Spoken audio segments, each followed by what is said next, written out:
The fog rolled thick across the Thames that November morning in 1817, swallowing the wharves whole. Along Wapping Wall, the watchmen moved like shadows between lampposts, their breath rising white in the cold. Below them, the river churned dark and slow, carrying with it the smell of brine and rot. Somewhere in that mist, a ship drifted, silent, lightless, crewed by none. Its sails hung limp as funeral shrouds. No bell rang from its deck, no lanterns swung at its bow. When the tide pulled it against the pier at Execution Dock, the wood groaned like something waking from a long sleep. The watchmen approached with poles and rope, calling out to whoever might be aboard. Their voices echoed back empty. One man climbed the hull and peered over the rail into the hold. What he saw made him cross himself twice. The ship was not abandoned. It was full of cargo that should not exist, full of stains that told stories no one wished to hear. And when the Thames police magistrate arrived at dawn with his ledger and lantern, he found something worse than smugglers or mutiny.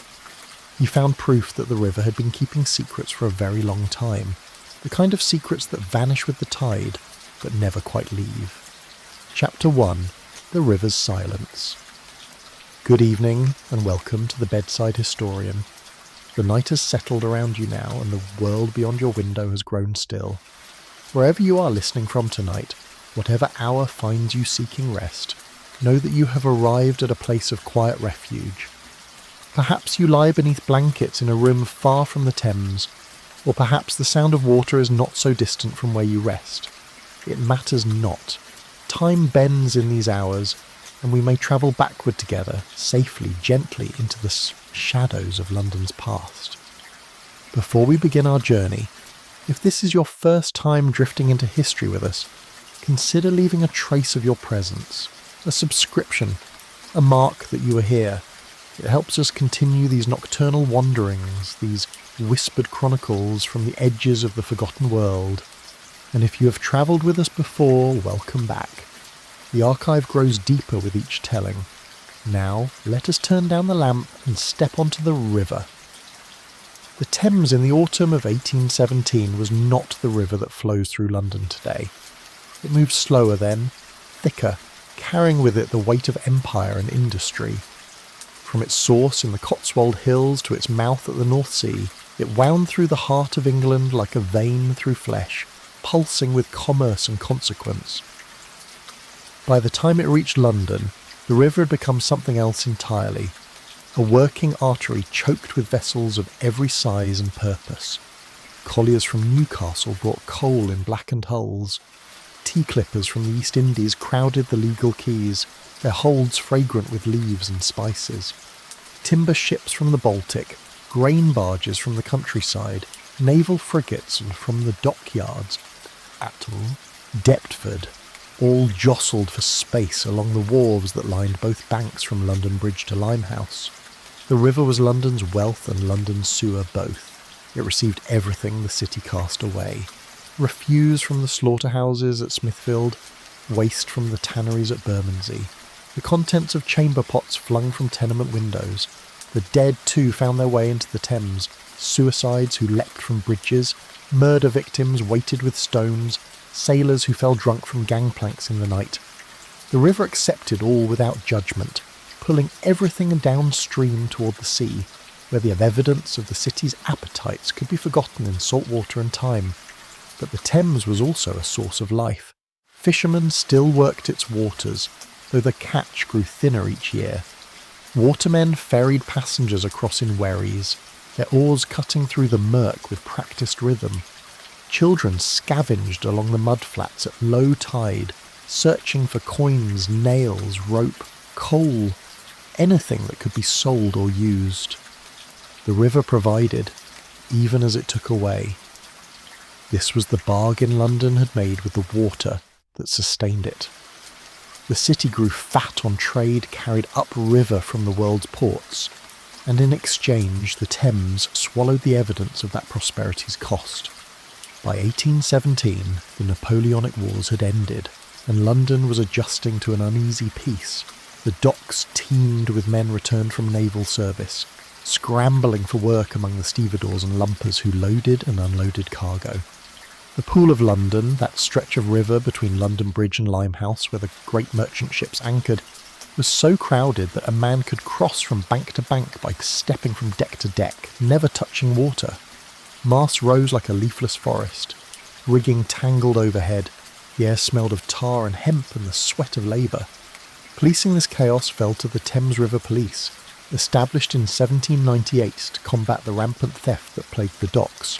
Before their creation, it was estimated that £11,000 worth of cargo vanished from ships each year, stolen by organised gangs of river pirates, corrupt watchmen, and desperate lumpers who saw no sin in taking what the rich merchants would never miss.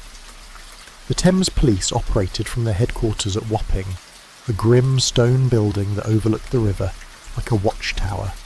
Their jurisdiction extended from the City of London to Blackwall, encompassing all the docks, wharves and vessels in between.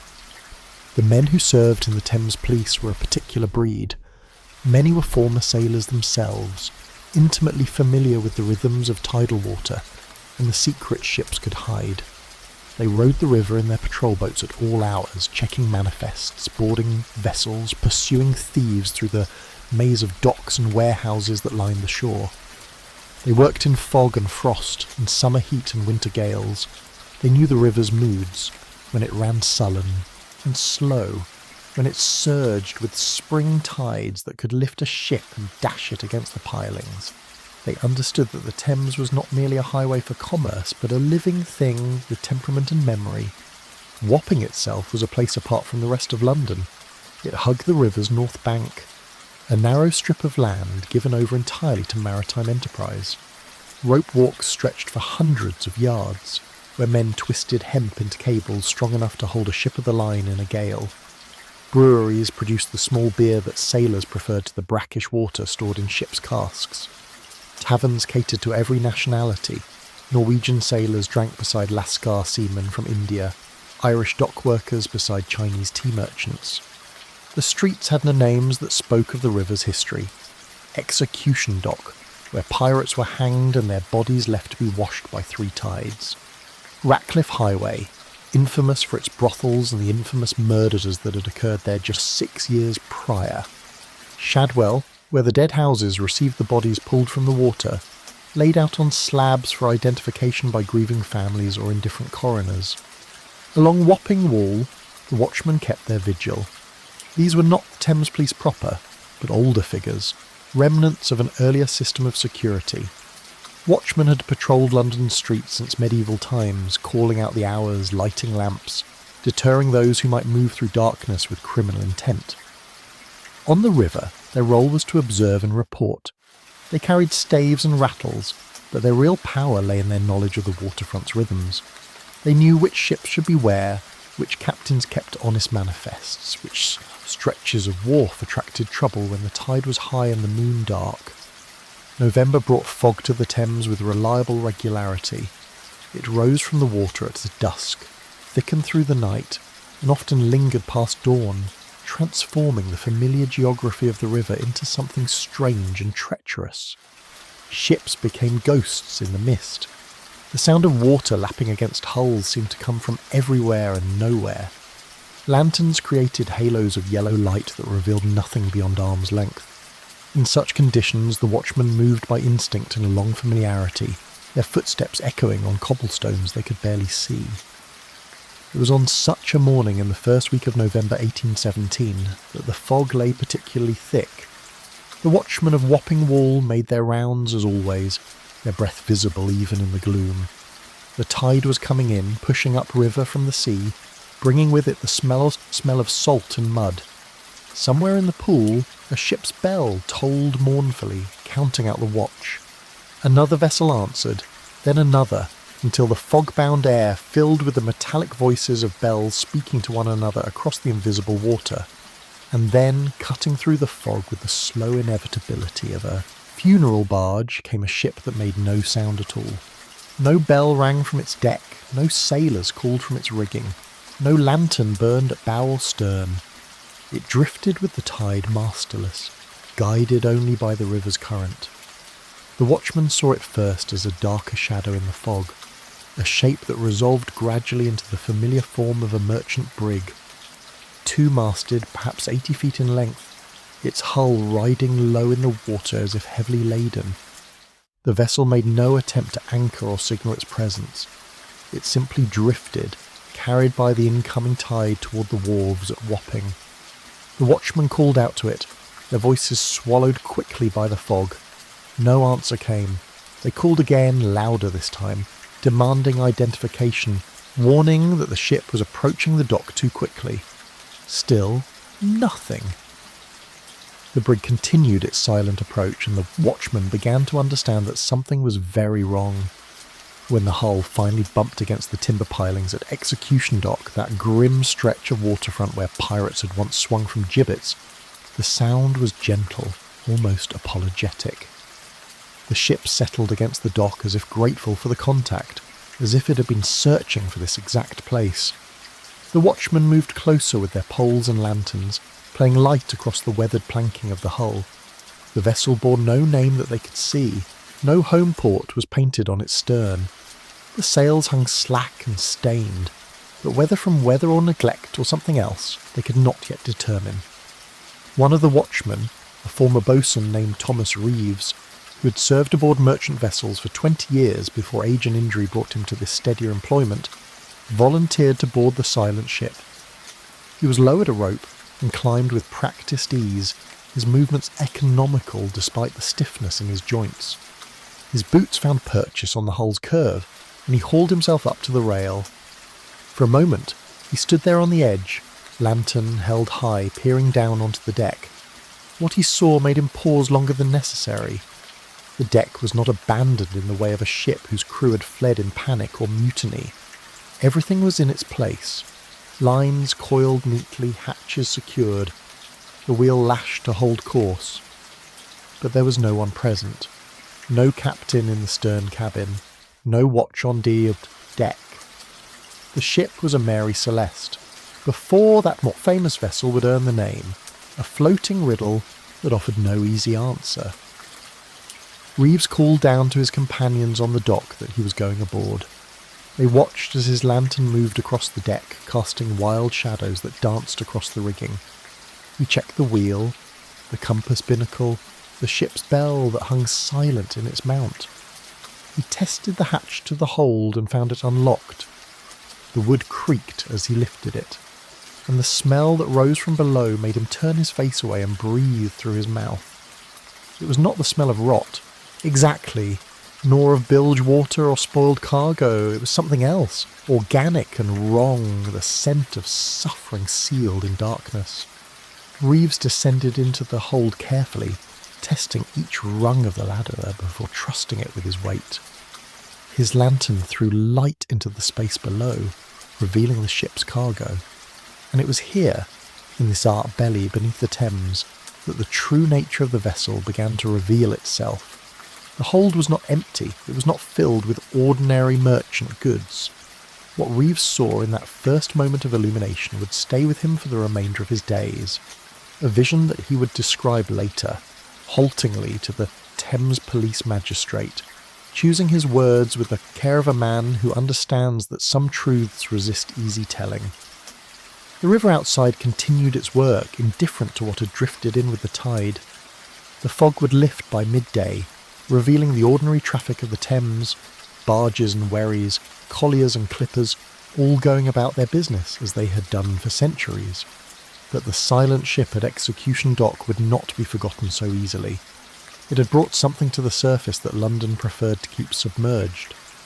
And as the morning watch changed and the city stirred to wakefulness, word began to spread through Wapping that the river had given up one of its secrets.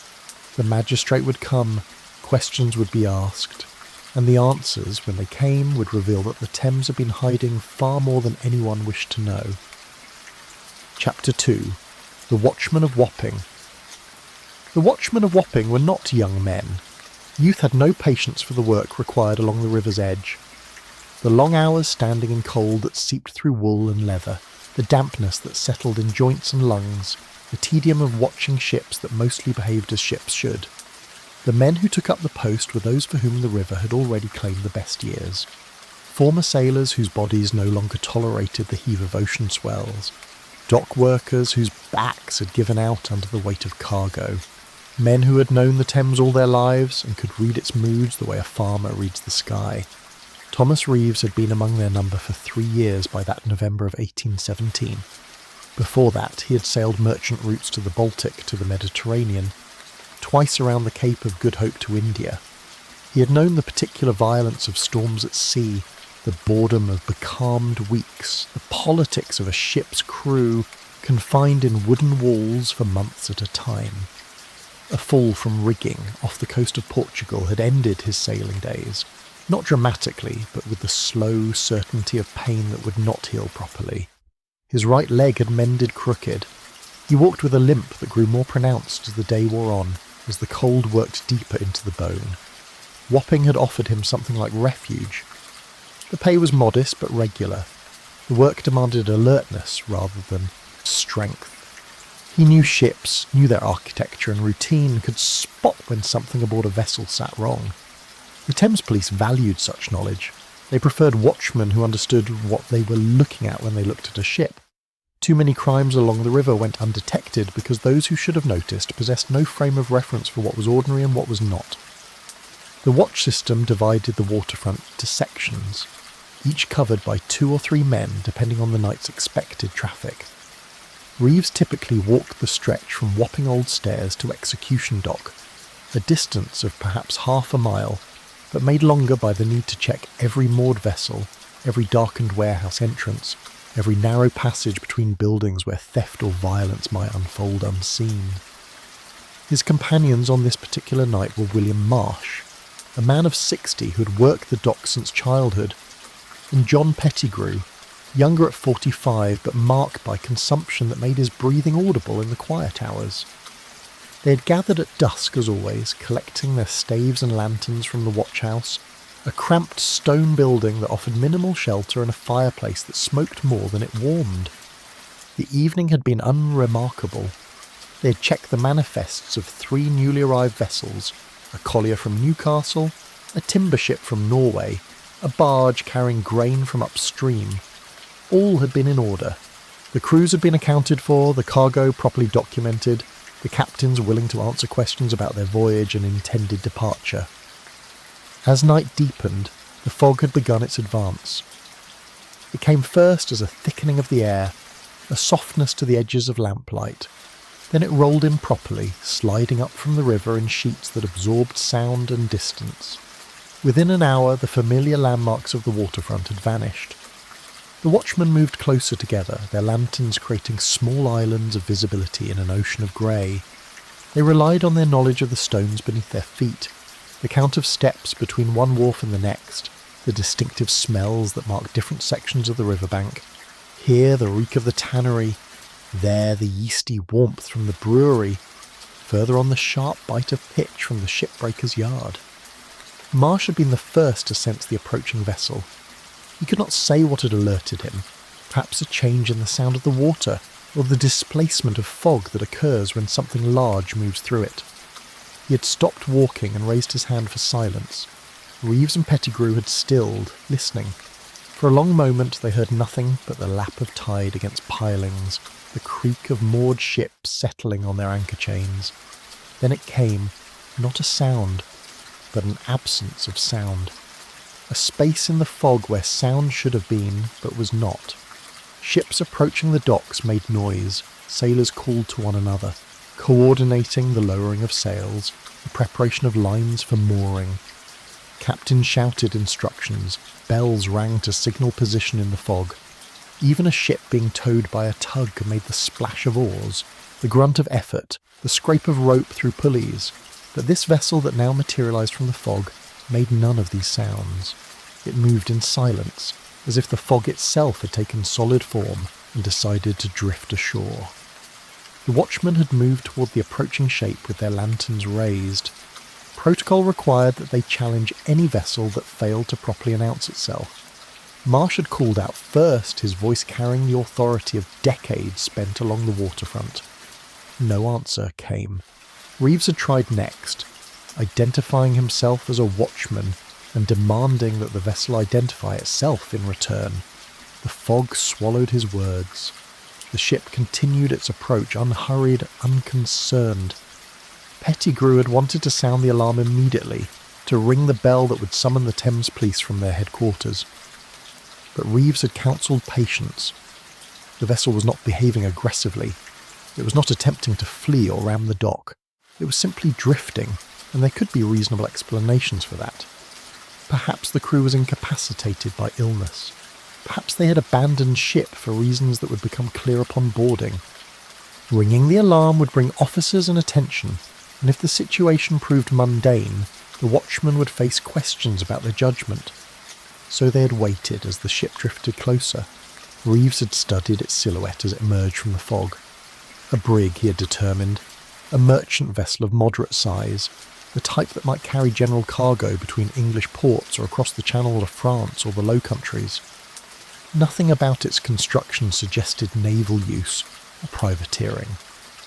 It was a working ship, built for profit rather than speed or combat, but its silence remained inexplicable.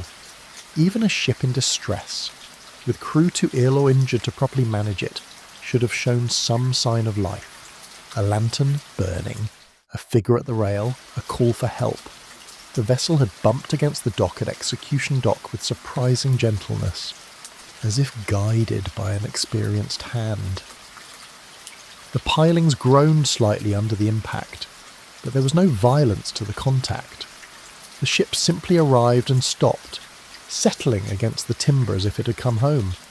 The watchmen had approached carefully, their lanterns illuminating sections of the hull.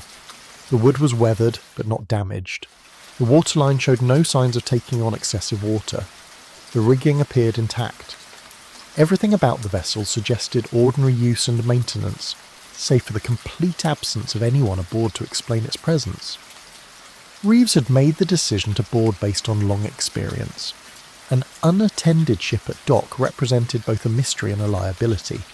If it drifted free again with the next tide, it could collide with other vessels, damage the wharf, block the channel.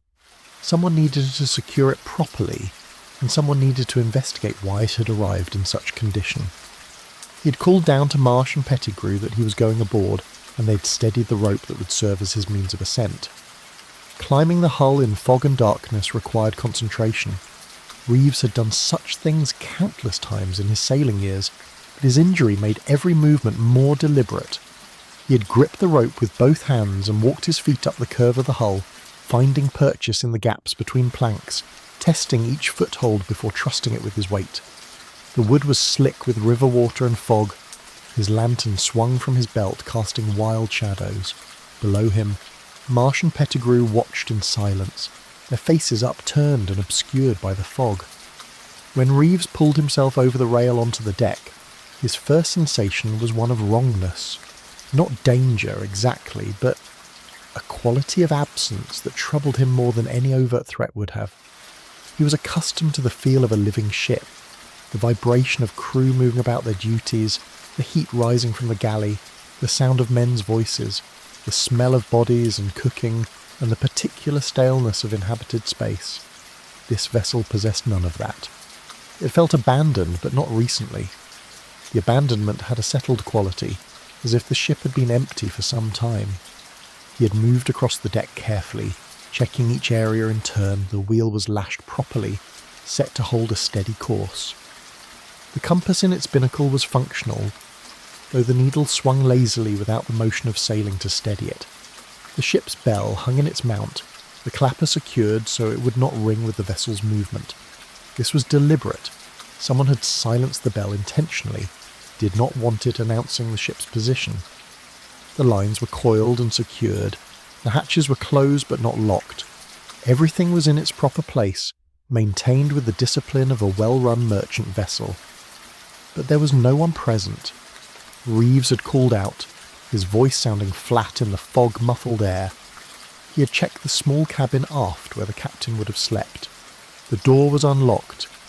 Inside he found a narrow bunk with its blanket folded neatly, a small desk with its logbook closed, personal effects arranged with care, a shaving kit, a a Bible, a daguerreotype of a woman and child in a simple frame. The cabin showed no signs of struggle or hasty departure.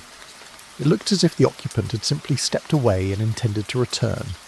The crew quarters forward were similarly undisturbed. Hammocks hung empty, sea chests sat closed. A kettle rested on the cold galley stove, tin plates were stacked neatly in their rack. The ordinariness of it all made the absence more disturbing. If the crew had fled in panic, there would be evidence of that. Panic, scattered belongings, open chests, the chaos of sudden departure. If they had been taken by force, there would be signs of violence. But the ship presented neither scenario. It simply presented emptiness, as if the crew had been lifted away by unseen hands, leaving everything else exactly as it had been. Reeves had stood on the deck for several minutes, trying to make sense of what he was seeing. His instincts, honed by years at sea, told him that ships did not behave this way. Crews did not vanish, leaving everything in perfect order.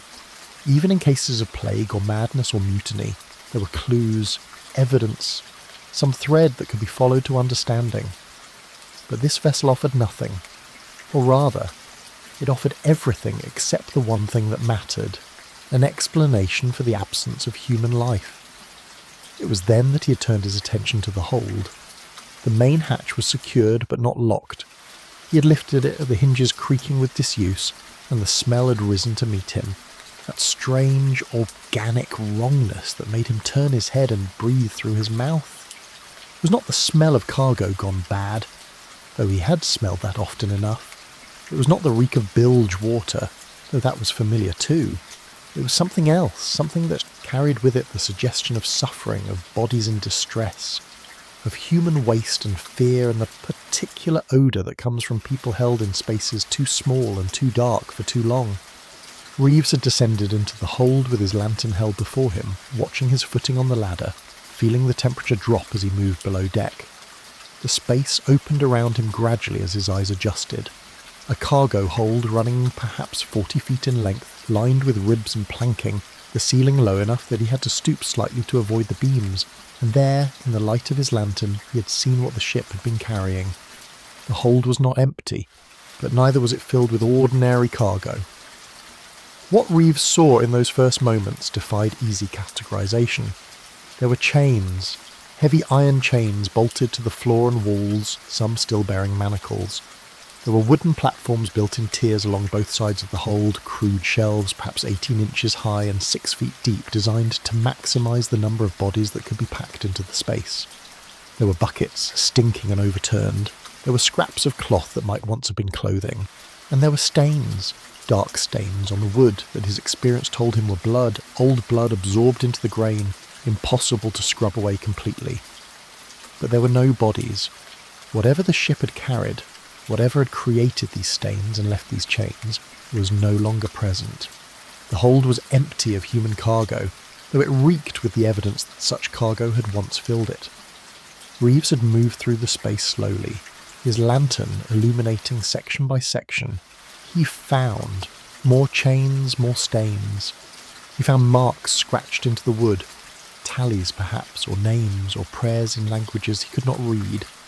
He found a child's shoe, small and worn, wedged between two planks.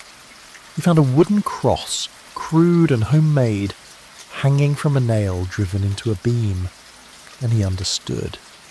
The knowledge came not as revelation, but as slow, sick certainty.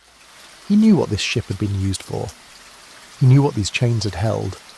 He knew why the vessel had arrived in fog and silence, anonymous and abandoned. The ship was a slaver, or had been.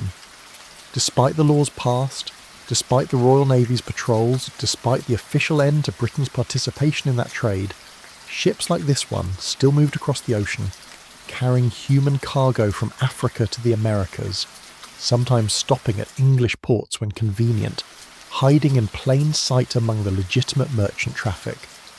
But something had gone wrong.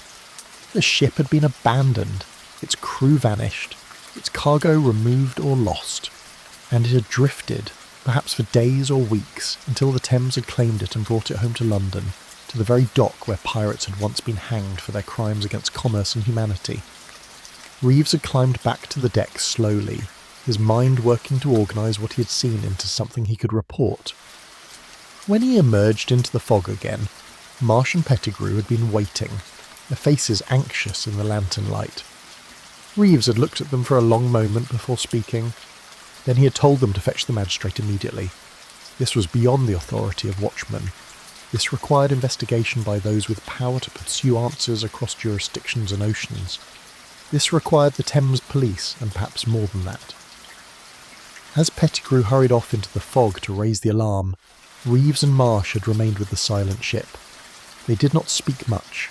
There was little to say. The river moved past them in darkness, carrying its endless traffic of commerce and waste. The fog pressed close, obscuring the world beyond arm's length. And the ship sat at the dock, patient and empty, waiting for someone to ask the questions it could not answer, waiting for the morning light to reveal what the darkness had brought to London shore.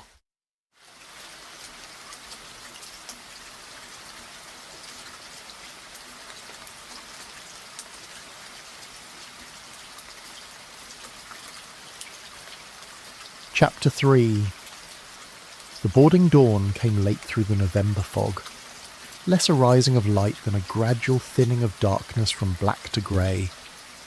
The Thames remained invisible from the shore, though its presence was undeniable in the sound of water moving against stone, the creak of moored vessels, the distant calls of watermen beginning their day's work. Along Wapping Wall, the watchmen had maintained their vigil through the long hours before sunrise, their lanterns burning low, their attention fixed on the silent ship that had become their responsibility the moment it touched the dock. John Pettigrew had returned near midnight with word that the Thames police magistrate, had been roused and would come at first light.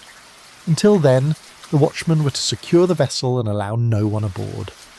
This latter instruction proved unnecessary. No one approached the dock in those dark hours, and even if they had, the fog was so thick that the ship was barely visible from 20 feet away. Reed remained on deck, unwilling to leave the vessel unattended, while Marsh and Pettigrew kept watch from the wharf. The cold had settled deep into all of them, the kind of damp chill that the Thames specialised in, that worked through layers of wool and leather, and found the bone. Reeves had used the time to explore the deck more thoroughly.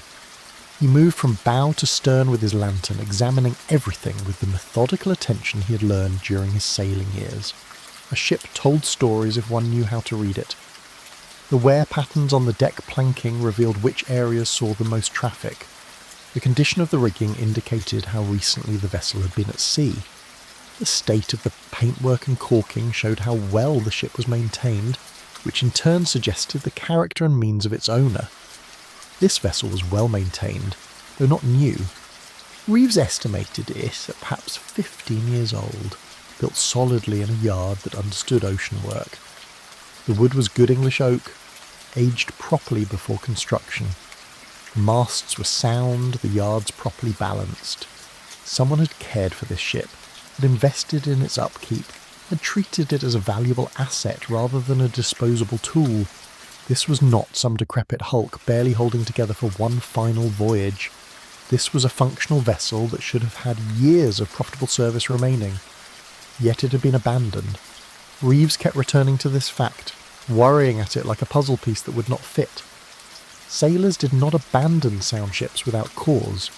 A vessel represented survival at sea, your home, your livelihood, your only protection from the ocean's indifference. You might abandon a ship that was sinking, or burning, or about to be taken by pirates. You might flee a ship in the grip of plague, or in the aftermath of mutiny.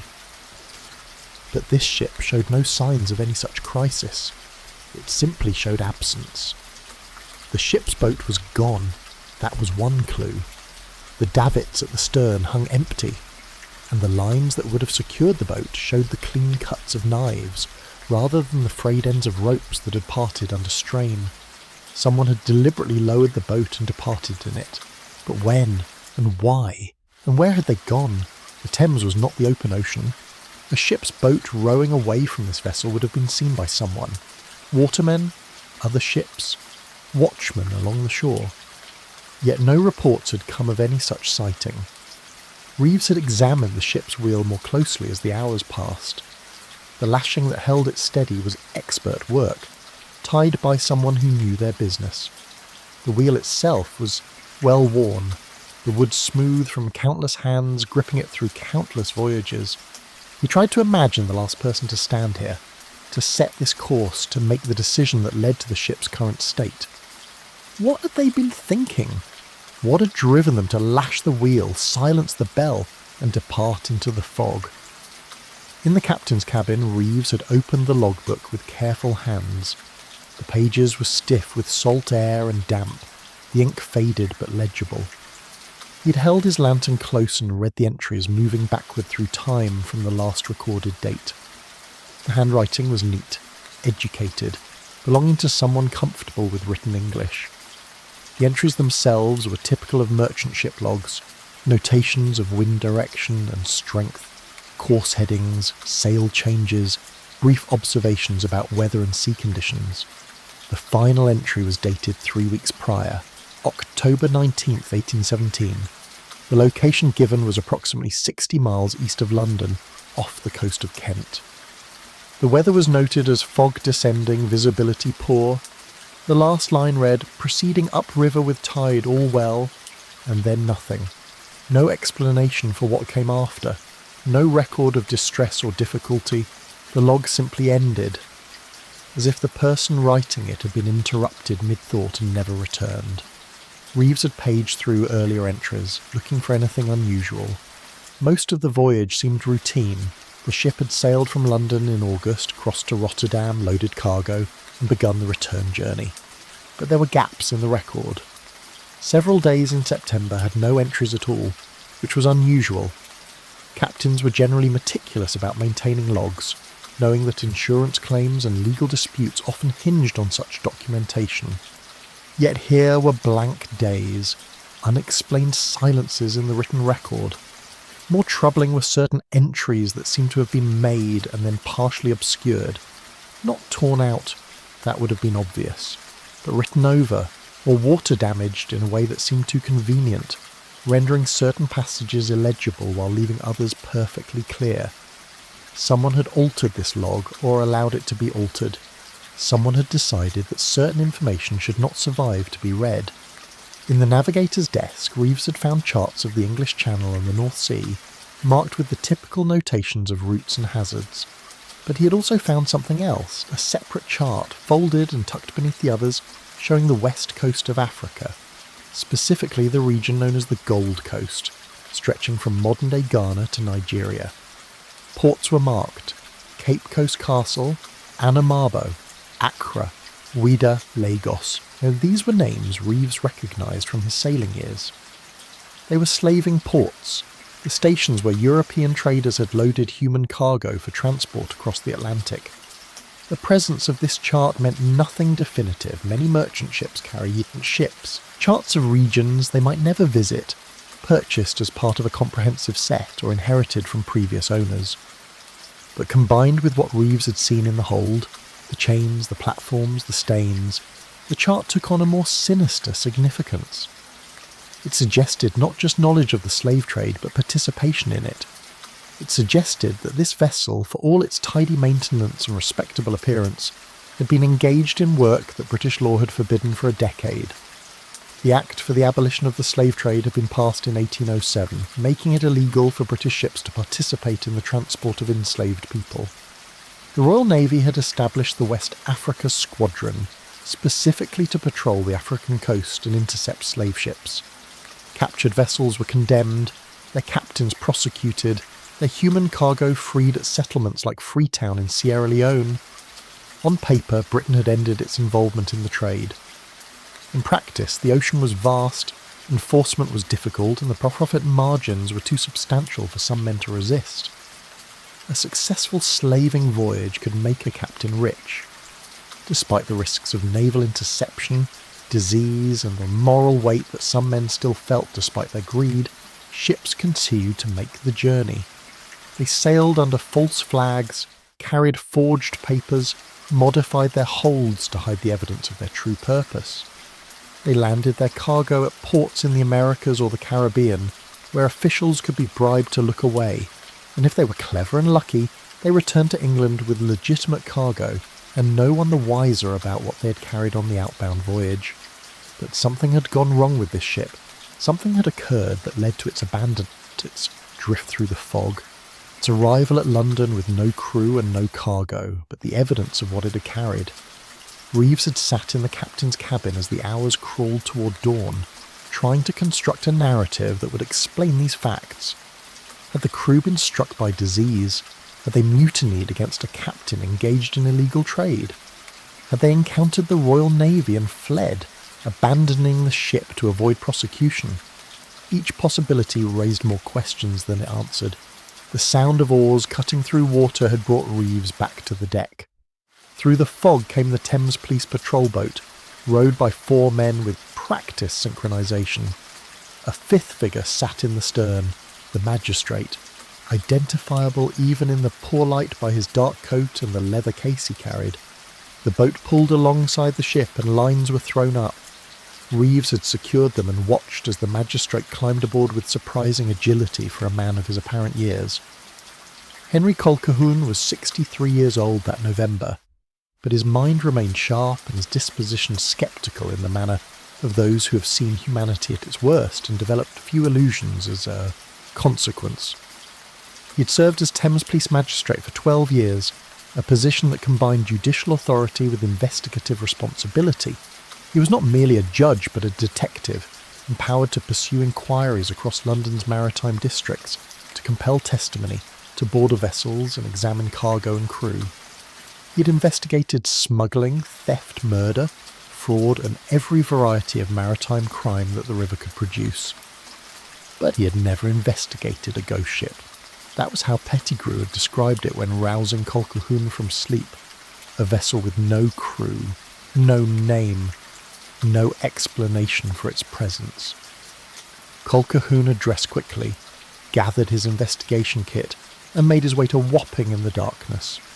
Now, standing on the deck as dawn struggled to penetrate the fog, he listened as Reeves described what he had found.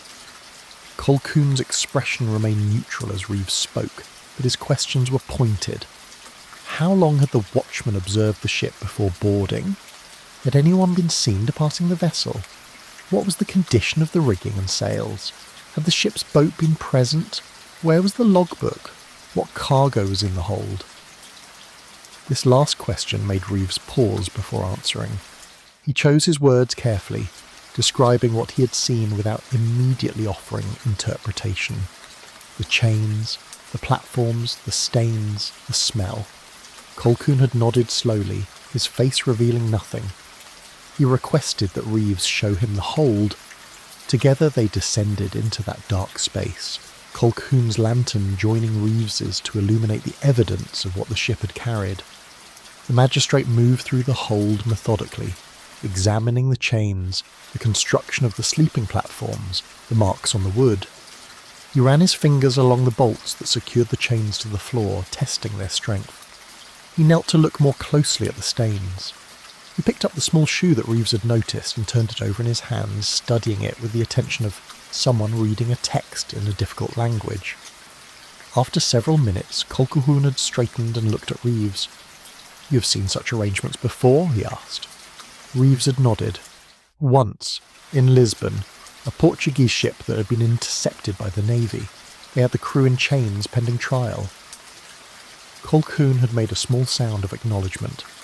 "Yes, this is a slaver, or was, built for the purpose, I should think, rather than modified. See how the platforms are integrated into the hull structure? This was not improvised. This was planned from the beginning." They had returned to the deck where the other Thames police officers waited. Colquhoun issued instructions quickly. The ship was to be thoroughly searched.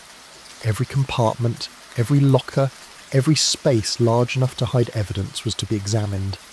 The logbook and all papers were to be seized. The cargo hold was to be documented in detail. Any identifying marks on the hull or masts were to be recorded. The watchmen who had first discovered the vessel were to provide written statements, and inquiries were to be made immediately along the waterfront. Had anyone seen this ship before? Did any of the dock workers or sailors recognise it? Where had it come from? And who had owned it? As the officers set to work, Colquhoun stood at the rail and looked out at the fog-shrouded river. Reeves joined him, the two men standing in companionable silence. Finally, Colquhoun spoke, his voice low enough that only Reeves could hear. This ship should not exist. Not here. Not now. The trade is abolished. The Navy patrols. Ships like this are condemned when found. Yet here it sits at Execution Dock, as if the Thames itself has delivered it to us. Someone will answer for this, but first we must determine who that someone is. Reeves had no response to offer. He simply stood beside the magistrate as the fog began its slow retreat and the river gradually revealed itself in the growing light. Other ships were becoming visible, their masts emerging from the grey. The normal traffic of the Thames was resuming. Barges heading upriver, wherries ferrying passengers, fishing boats checking their nets. Life continued as it always had, indifferent to the dark arrival that had occurred in the night. But the silent ship remained at Execution Dock, patient and empty, waiting for its secrets to be dragged into daylight.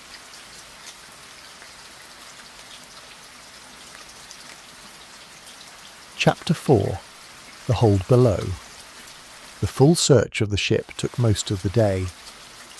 Colquhoun directed it with the precision of someone who understood that evidence overlooked was evidence lost forever. He assigned each officer a specific area, one to examine the captain's cabin thoroughly, another to search the crew quarters, a third to inspect the rigging and deck equipment. He reserved the cargo hold for himself, insisting that Reeves accompany him as a witness to whatever they might find. They descended into the hold at mid-morning, after the fog had lifted enough to allow proper light from the open hatch. Colquhoun had brought additional lanterns and a leather case containing the tools of his trade, measuring tape, notebook, pencils, specimen jars, and magnifying lens. He approached the space not as someone horrified by what it represented, but as someone determined to extract every piece of information it might yield. The hold measured 42 feet in length, 16 feet at its widest point, and approximately 6 feet in height from floor to the lowest beam. The platforms built along both sides were constructed in 3 tiers, each tier 18 inches high, creating horizontal sleeping spaces stacked like shelves. A man lying on one of these platforms would have had barely enough room to turn over, and the ceiling of wooden planking above would have been within inches of his face. The design was not intended for comfort or even basic humanity. It was intended to maximise the number of bodies that could be packed into the available space. Colquhoun measured each platform carefully, recording the dimensions in his notebook. He counted the spaces, 64 in total, 32 on each side. Assuming 2 men per space in some cases, this hold could carry perhaps 90 to 100 people, he said, his voice devoid of emotion. Not comfortably, not safely, but alive enough to sell at the destination. He did not need to elaborate. Reeves understood the calculation. The longer the voyage, the more would die. The tighter the packing, the worse the disease and suffocation. But enough would survive to make the voyage profitable, and the dead was simply part of the cost of doing business.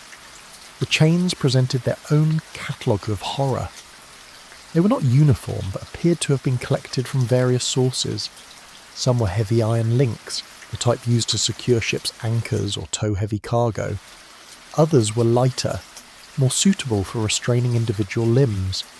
The manacles varied in size, some large enough for a man's wrist or ankle, others disturbingly small, sized for children. Each set of chains were bolted to the floor or walls with heavy iron plates.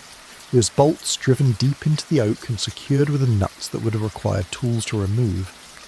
Colquhoun examined the chains systematically, testing their strength, checking the security of the bolts, noting the presence of rust and wear patterns. On several of the manacles, he found marks that his magnifying lens revealed to be letters or numbers, identifiers perhaps, or maker's marks. He copied these carefully into his notebook, recognizing that they might provide clues to the chain's origin and, by extension, where the ship had been outfitted for its dark purpose. The stains were everywhere once one began looking for them. The wooden platforms were soaked with them, dark patches where liquids had been absorbed into the grain over time.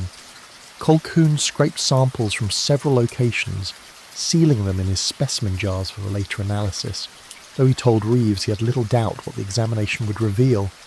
Blood, certainly, but also other bodily fluids, urine, feces, vomit, the excretions of people held in close quarters without adequate sanitation.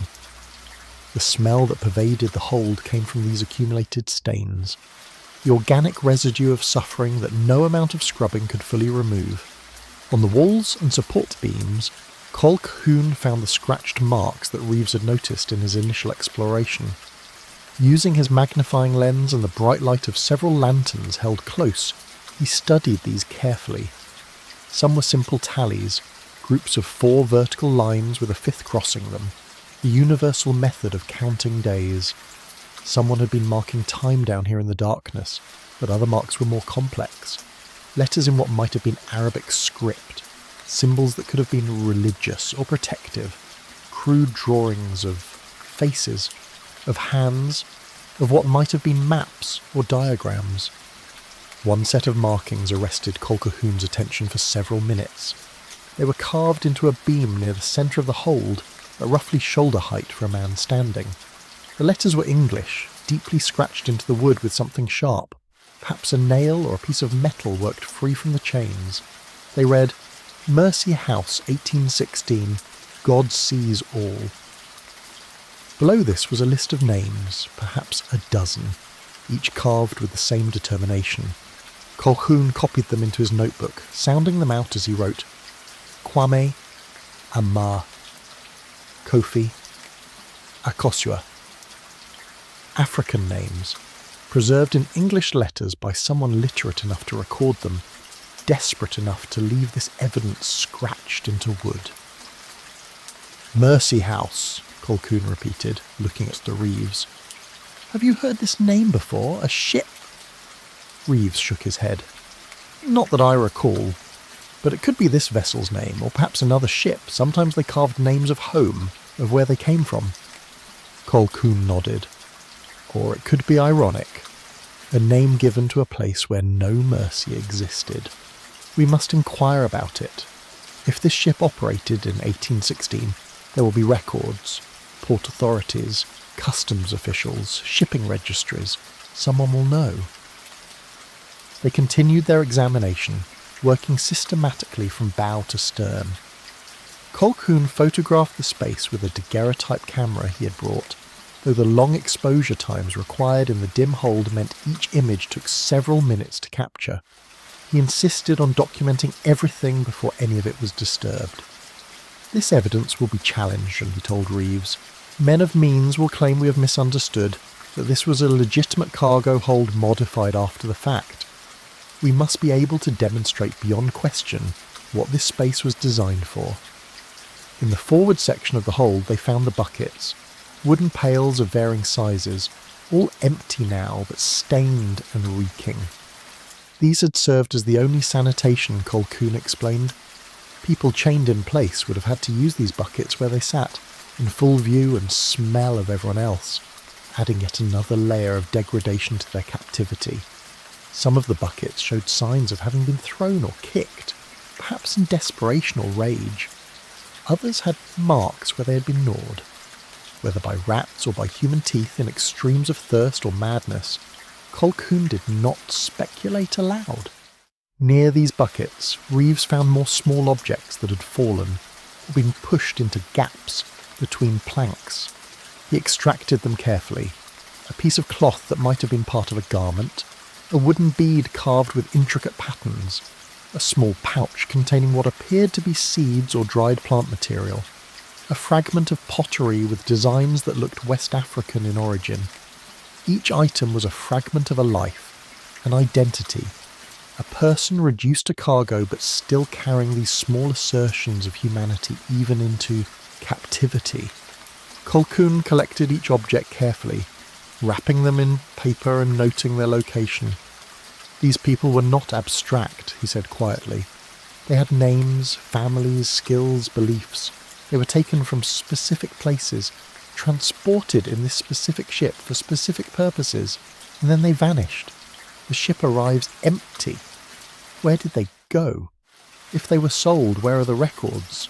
If they died, where are the bodies?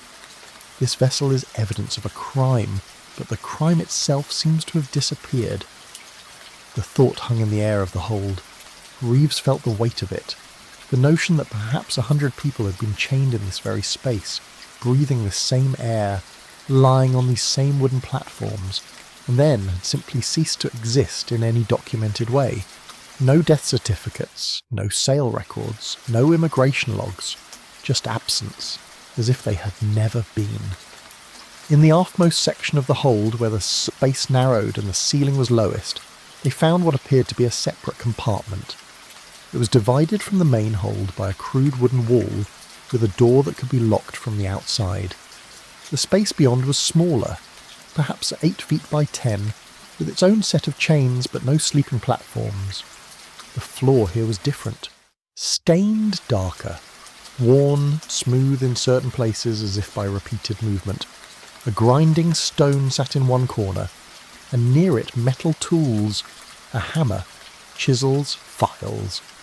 The purpose of this space was not immediately clear until Colquhoun noticed the metal filings scattered across the floor and the scratches on the walls where chains had been tested against the wood. A smithy, he said, or a place to maintain the restraints. If someone managed to pick a lock or work a chain loose, it would be addressed here. And perhaps, he paused, examining the floor more closely.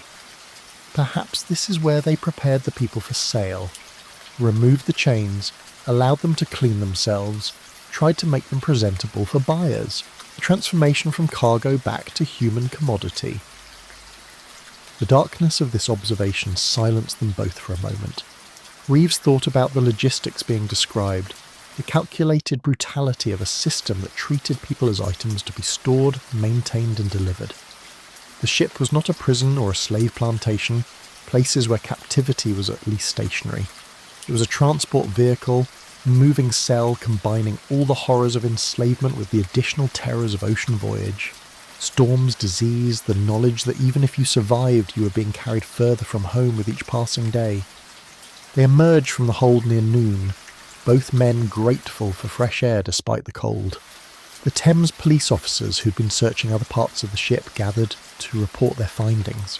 In the captain's cabin they had discovered additional papers, letters of credit from banks in London and Amsterdam, bills of lading for legitimate, cargo correspondence with merchants in Rotterdam and Hamburg.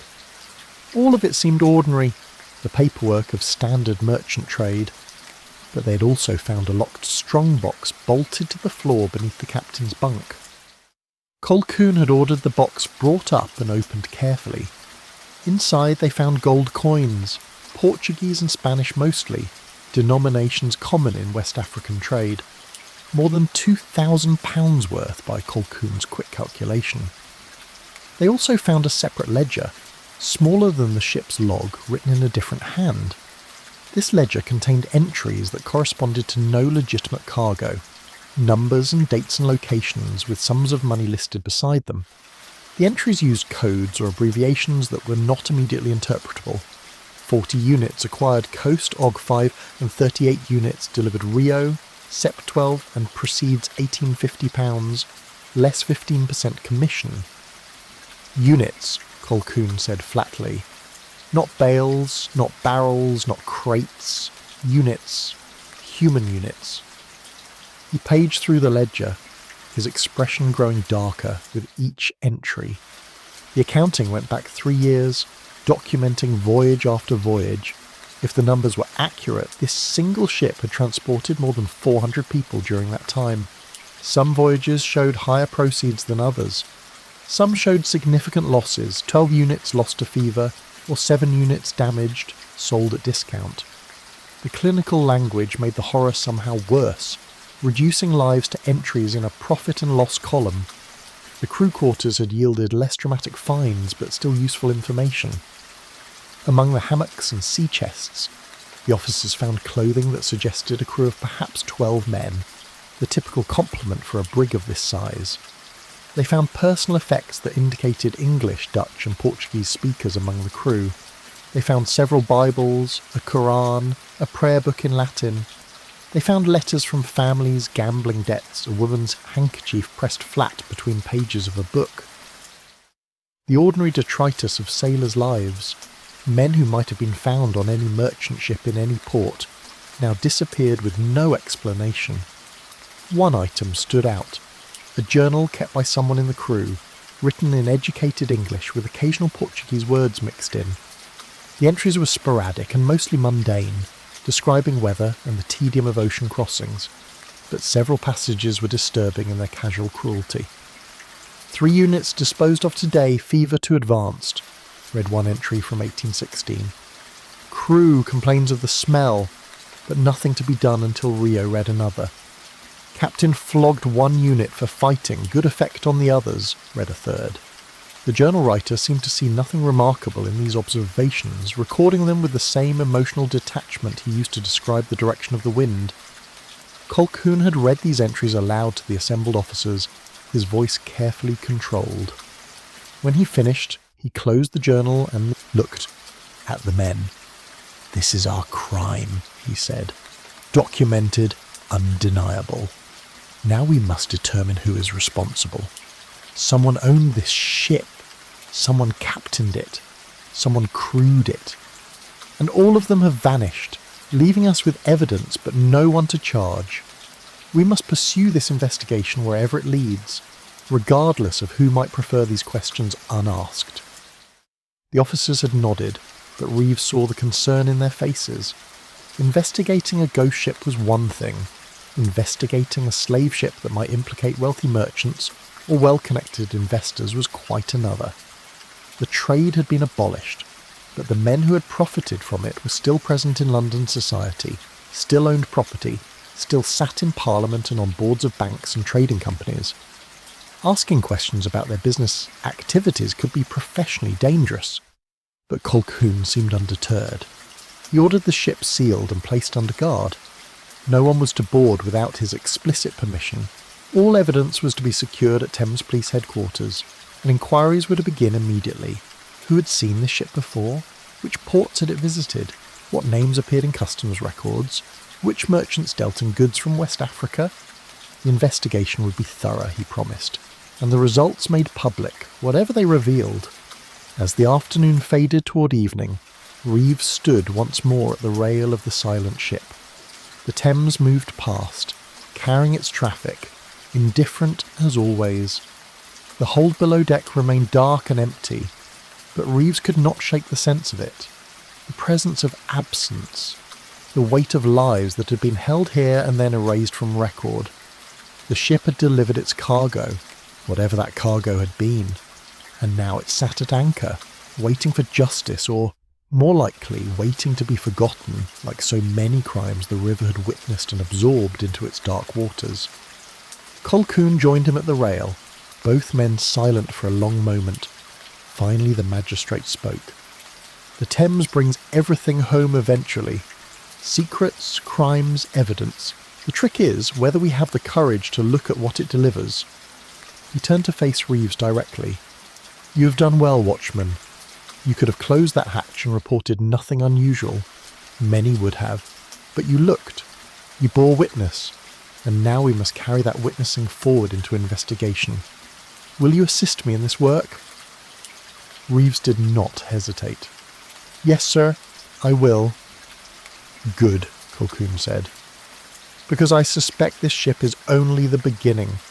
If one vessel could operate this way, there are others, and somewhere in London, the men who profited from this trade are hoping we stop asking questions. We will disappoint them." The 2 men left the ship as darkness fell, their lanterns casting shadows across the deck. Behind them, the vessel settled into stillness, creaking gently with the tide.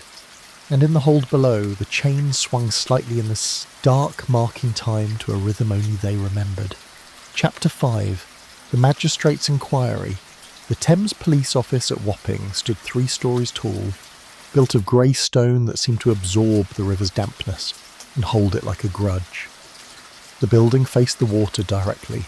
its windows offering clear views of the docks and the endless procession of vessels moving up and down the channel.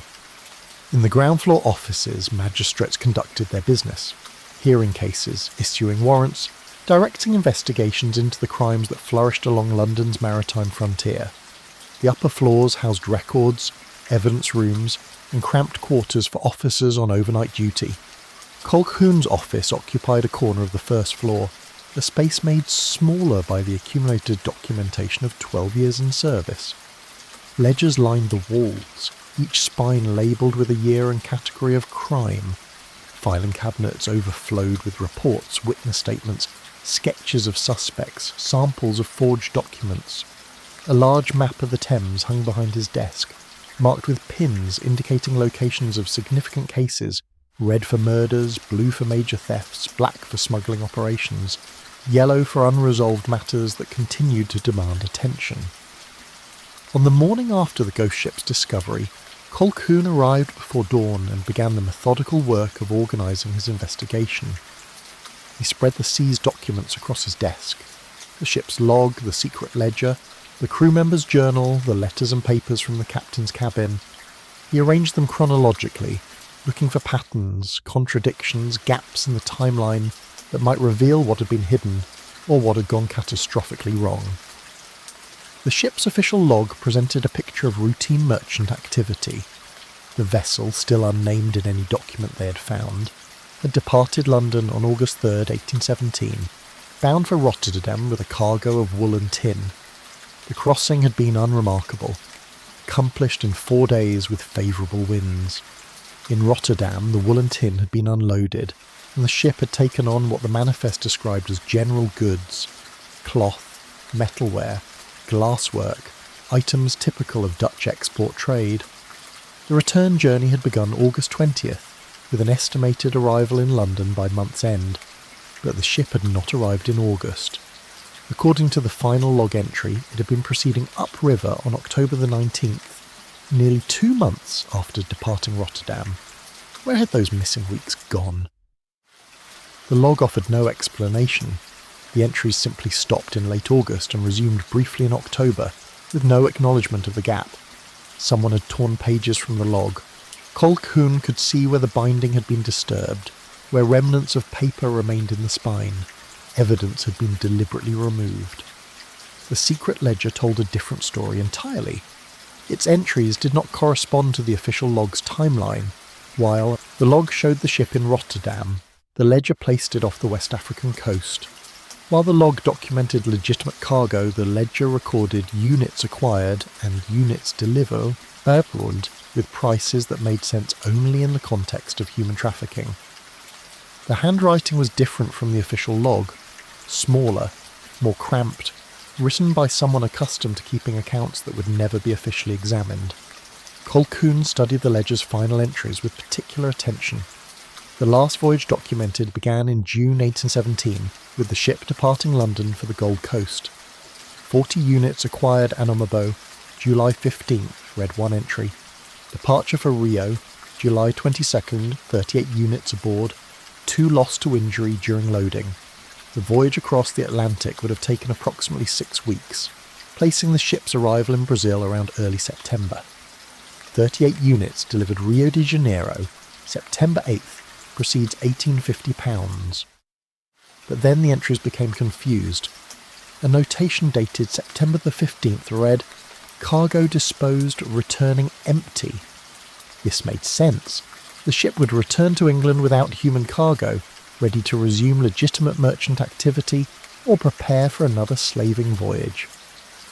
But the next entry, dated October 1st, read simply, "Crew departed, cargo secured below." What cargo? The previous entry had stated the cargo was disposed of, sold in Rio.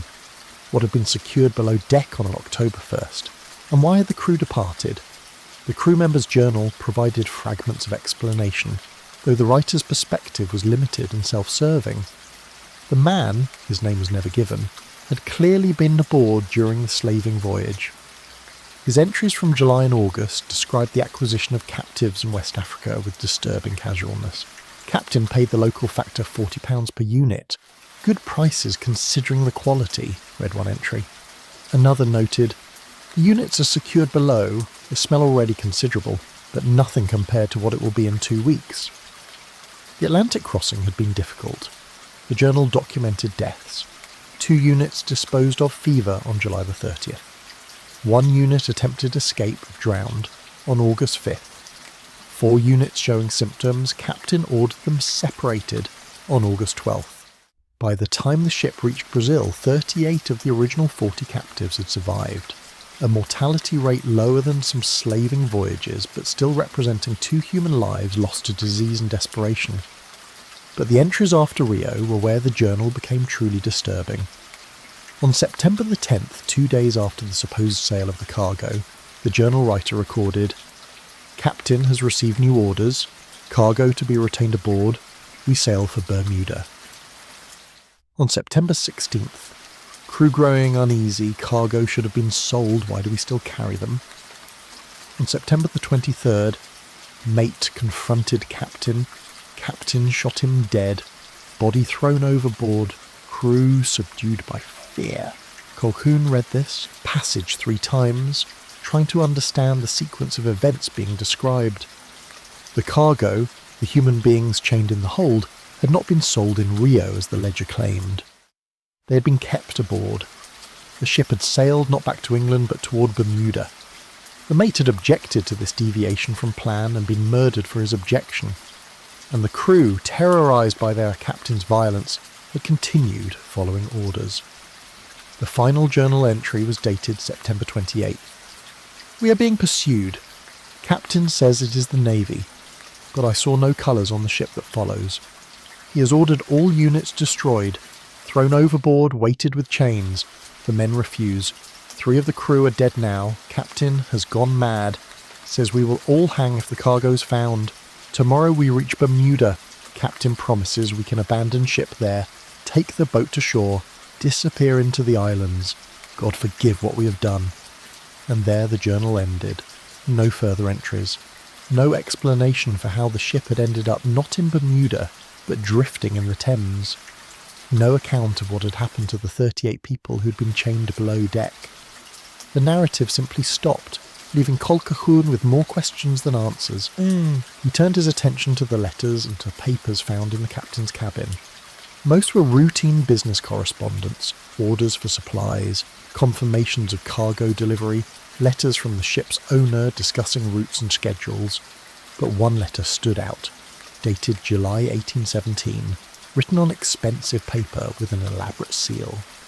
The handwriting was educated, the tone formal but carrying an undercurrent of urgency. "Captain Weatherby," the letter began, confirming at last the name of the ship's commander. "You'll proceed to Anomabo as previously arranged and acquire the merchandise we discussed. The buyers in Rio have been notified of delivery in early September. However, you are to inform them upon arrival that circumstances have changed. The merchandise is no longer for sale at the previously agreed price. You will retain the cargo aboard and proceed to coordinates I shall provide separately. There you will rendezvous with another vessel and transfer the cargo. You will be compensated handsomely for this alteration of plan, and your discretion in this matter is assumed. Destroy this letter upon reading." The letter was unsigned, but at the bottom was a notation in different ink. "Received payment £500, will comply. W." Captain Weatherby had acknowledged receipt of instructions and payment. He had agreed to deviate from the planned voyage, to retain the human cargo he was supposed to sell, to rendezvous with another vessel at sea, but something had gone catastrophically wrong with this plan. The ship had not reached its rendezvous point, the captain was nowhere to be found, and the cargo had vanished. Colquhoun sat back in his chair, constructing possibilities. The unsigned letter suggested that someone of wealth and position was directing these operations, someone who could afford to pay a captain £500 simply to change plans, someone who wrote on expensive paper and sealed letters with elaborate stamps. This person had arranged for human beings to be purchased in Africa, transported across the Atlantic, but then not sold at the usual markets. Why? What purpose could be served by keeping them aboard ship? One possibility was darker than Colquhoun wished to contemplate. Perhaps the cargo was never intended to be sold conventionally. Perhaps these people were destined for something worse than plantation slavery, medical experimentation perhaps, or some other use that required secrecy and discretion. The rendezvous at sea would have kept everything away from port authorities, away from witnesses, away from any official record. The cargo would simply disappear, and no one would know to ask questions. But the captain had encountered difficulties. Perhaps the Royal Navy had indeed been pursuing them, as the journal suggested. Perhaps there had been a storm, or disease had spread through the captives, or the crew had mutinied more effectively than the journal indicated. Whatever had occurred, Captain Weatherby had lost control of his ship and possibly his life. The crew had fled, taking the ship's boat, leaving the vessel to drift. And the cargo, the 38 human beings, had vanished completely. Colquhoun rose from his desk and approached the map on his wall. He traced the likely route from Rio de Janeiro to Bermuda with his finger, then extended it to show the ship drifting north on ocean currents, eventually being caught by the Gulf Stream and carried across the Atlantic back toward England. It was possible. Unlikely, but possible. A ship adrift for weeks could travel considerable distances, especially if storms pushed it along. The Thames, with its strong tides, could pull a vessel upriver for miles before it grounded or was noticed. But this explanation left the central mystery unresolved. What had happened to the people chained in the hold? If the crew had fled, who had removed the captives?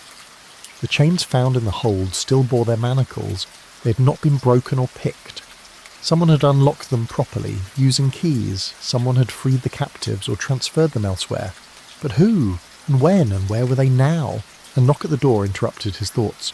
One of the Thames police officers entered, carrying a folder of reports. Magistrate, we have begun inquiries along the waterfront as you ordered. Several dock workers and sailors recognise the ship from your description. They say it has been seen before, usually at the legal quays, loading and unloading legitimate cargo. Most knew it as the Mercy House, registered out of London to a merchant named Thaddeus Blackwell. We have located Blackwell's offices in Cheapside, and can bring him in for questioning if you wish.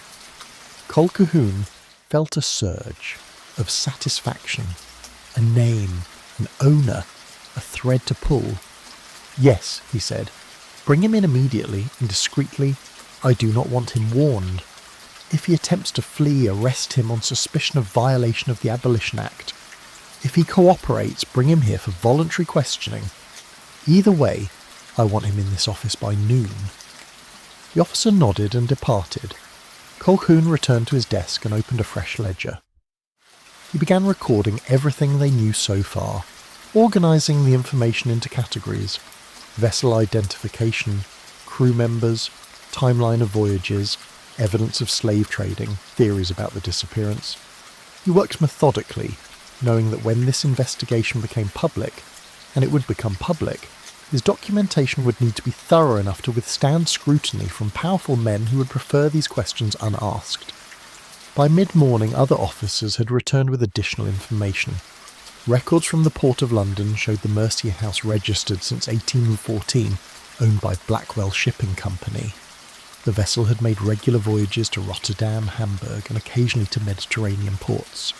Customs records showed legitimate cargoes: wool, tin, cloth, wine, grain, nothing unusual, nothing that would attract official attention. The ship had been inspected twice by customs officials in the past 3 years, both times with no irregularities noted. But inquiries among the sailors and dock workers told a different story. Several men, speaking carefully and only after assurances of confidentiality, admitted that the Mercy House was suspected. That was the word they used. Suspected. Of what, they would not say directly, but the implications were clear. Ships that carried slave cargoes were known to those who worked the docks, even when official records showed nothing amiss. The timing of voyages, the ports visited, the captain's character, the composition of the crew, these details accumulated into a reputation. The Mercy House had such a reputation, whispered, rather than spoken, known but not officially acknowledged. One dock worker, an older man who had spent 40 years loading and unloading ships, told the investigating officer, "That vessel. She always came back riding higher than she should. Empty holds when there should be cargo. And the crew, they spent money like sailors who had just made shares on a prize, not like merchant seamen on fixed wages. We knew what she was, everyone knew. But who was going to report it? Who was going to risk their livelihood accusing a respectable merchant of breaking laws that powerful men had only reluctantly agreed to pass?"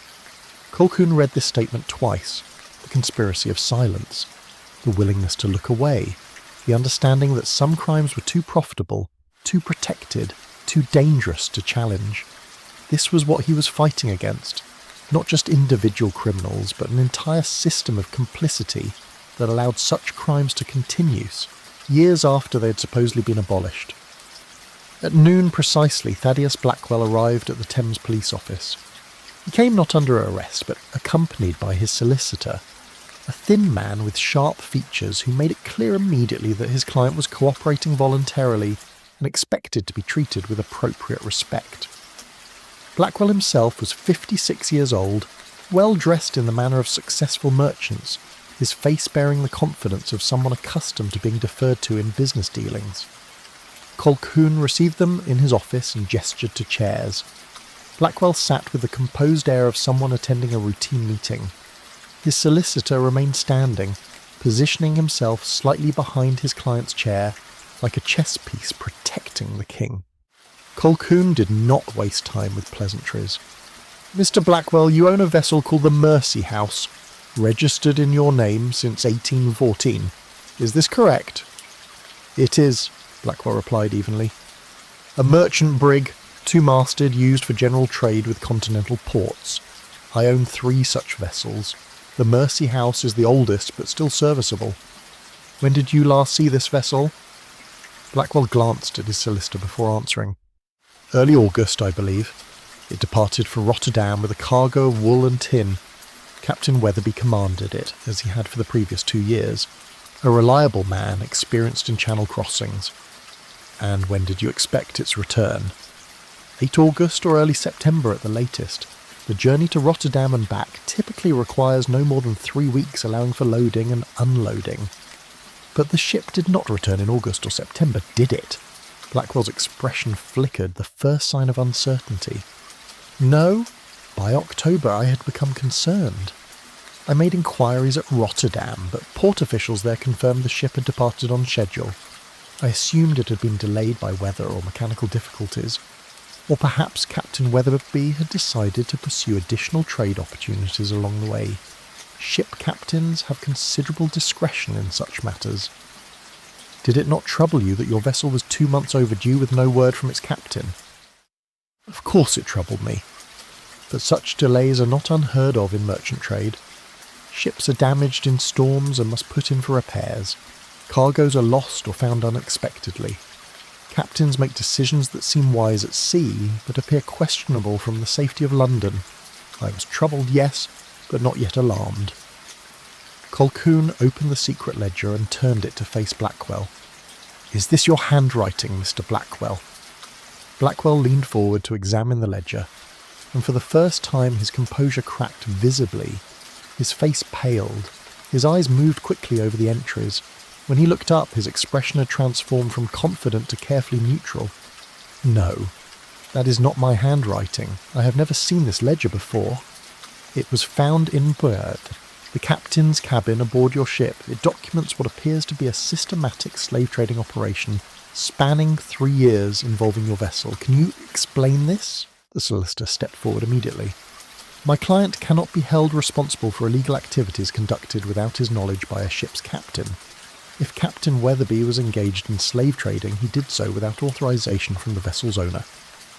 Colquhoun kept his eyes on Blackwell.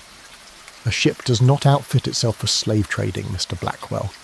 The modifications to the hold, the platforms, the chains, the design of the space, these required planning and expense. Someone authorized those modifications. Someone paid for them."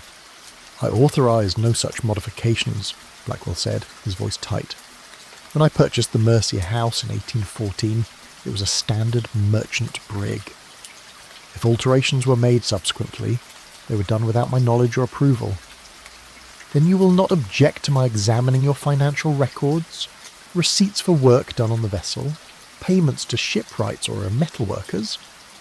The solicitor intervened again. "That will require a warrant, magistrate. My client has cooperated fully, but he is not obligated to open his private business records to inspection without proper legal authority." Colquhoun nodded slowly. This was the dance he had expected. Blackwell would claim ignorance. His solicitor would demand warrants and due process. The investigation would become a legal battle, prolonged and expensive, giving those responsible time to hide evidence and construct defences. But Colquhoun had one advantage. He had the ship itself, he had the physical evidence, and he had the testimony of those who worked the docks and knew what the Mercia House had been used for. "Very well," Colquhoun said. "I will obtain the necessary warrants. But I want to be clear about something, Mr. Blackwell. Your ship was found yesterday morning at Execution Dock, abandoned and crewed by no one. Its hold contains evidence of slave trading, its captain and crew have vanished, and somewhere there are 38 people who are aboard that vessel who have also vanished. If you know anything about where they are, if you have any information that could help me locate them, now's the time to provide it. Because if those people are found dead, or are never found at all, whoever is responsible will face murder charges, not merely violations of the Abolition Act." Blackwell met his gaze steadily. "I have told you what I know, magistrate. My ship was engaged in legitimate merchant trade. If Captain Weatherby violated that trust and used the vessel for illegal purposes, that is a matter between him and the law. I cannot provide information about things I knew nothing about." The solicitor placed a hand on Blackwell's shoulder. "My client has answered your questions, magistrate. Unless you are charging him with a crime, we will take our leave." Colquhoun gestured to the door. "You are free to go, Mr. Blackwell, but do not leave London. I will have additional questions as the investigation proceeds." After they departed, Colquhoun sat in silence for several minutes. Blackwell was lying, of that he was certain. A ship owner who paid attention to his businesses would have known if his vessel was modified for slave trading. The expense alone would have appeared in accounts. The choice of captain, the selection of crew, the routes chosen, the ports visited, all of these would have required the owner's knowledge and approval. But proving Blackwell's complicity would be difficult without the captain and crew to testify. And there was still the central mystery. Where were the 38 people who had been chained in that hold? If they had been thrown overboard, as the journal suggested the captain had ordered, their bodies should have washed ashore somewhere between Bermuda and England. But no such bodies had been reported. If they had been transferred to another vessel at sea, where had that vessel gone? And if they had somehow survived and been freed, where were they now? Colquhoun returned to his map, staring at the blue expanse representing the Atlantic. Somewhere in that vast space, answers existed. Ships had been seen, sailors had witnessed events, port officials had recorded arrivals and departures. The truth was out there, scattered across 1,000 miles of ocean and dozens of ports. His task was to gather those fragments and assemble them into something resembling justice. He called for an officer and issued new instructions. Contact the Royal Navy's West Africa Squadron and request information about any slave ships intercepted in the late summer months. Send inquiries to ports in Brazil, the Caribbean and Bermuda about vessels matching the Mercia House's description. Interview every sailor who had ever served aboard the ship. Find the families of Captain Weatherby and the crew members and question them about letters or messages received. Locate the ship's original owner, the person who sold it to Blackwell in 1814, and determine what condition it was in at that time. The work would take weeks, perhaps months, but Colquhoun was patient. He had investigated cases that took years to solve. He had pursued criminals across continents. He had testified in trials that lasted months. This investigation would be no different. Methodical, thorough, relentless. The Thames had delivered this ship to his jurisdiction. Now, he would pursue its secrets wherever they led, regardless of who preferred them to remain hidden. Outside his window, the river continued its eternal work. Barges moved upstream laden with coal. Wherries ferried passengers from bank to bank. Fishing boats checked their nets. The ordinary business of London proceeded, indifferent to the questions being asked in a cramped office overlooking the water. But Colquhoun knew that beneath that surface ordinariness, the Thames held more secrets than any magistrate could uncover in a lifetime. His job was simply to bring a few of them into the light, to speak for those who could no longer speak for themselves, to ensure that at least some crimes did not vanish into the forgiving darkness of the river's memory. Chapter 6. The Trade Beneath the Trade. The formal abolition of the British slave trade in 1807 had been celebrated as a moral victory, the triumph of conscience over commerce. William Wilberforce and his fellow abolitionists had fought for decades to pass the Act for the abolition of the slave trade, mobilising religious conviction, economic argument, and humanitarian outrage against an institution that had enriched Britain while destroying millions of African lives. When King George III finally gave royal assent to the Act on March 25, 1807, church bells rang across England, and abolitionists dared to hope they had struck a fatal blow against one of humanity's great evils. But laws in reality occupied different territories. The Act made it illegal for British ships to participate in transporting enslaved people, and it imposed substantial penalties on those who violated this prohibition. Ships caught engaged in the trade could be seized. Captains could be fined £100 for every enslaved person found aboard. Repeat offenders faced imprisonment. The Royal Navy established the West Africa Squadron specifically to patrol the African coast and intercept slave ships, a commitment of naval resources that signalled official seriousness about enforcement. Yet 10 years after abolition, the trade continued. It continued because the demand for enslaved labour in the Americas remained enormous. Sugar plantations in Brazil and Cuba, cotton fields in the southern United States, coffee estates in various Caribbean islands, all required labour that their operators preferred to obtain through enslavement rather than paid employment. And where demand existed, supply followed, legal restrictions notwithstanding. The trade continued because the ocean was vast and naval patrols limited. The West Africa Squadron consisted of perhaps a dozen ships attempting to monitor thousands of miles of coastline.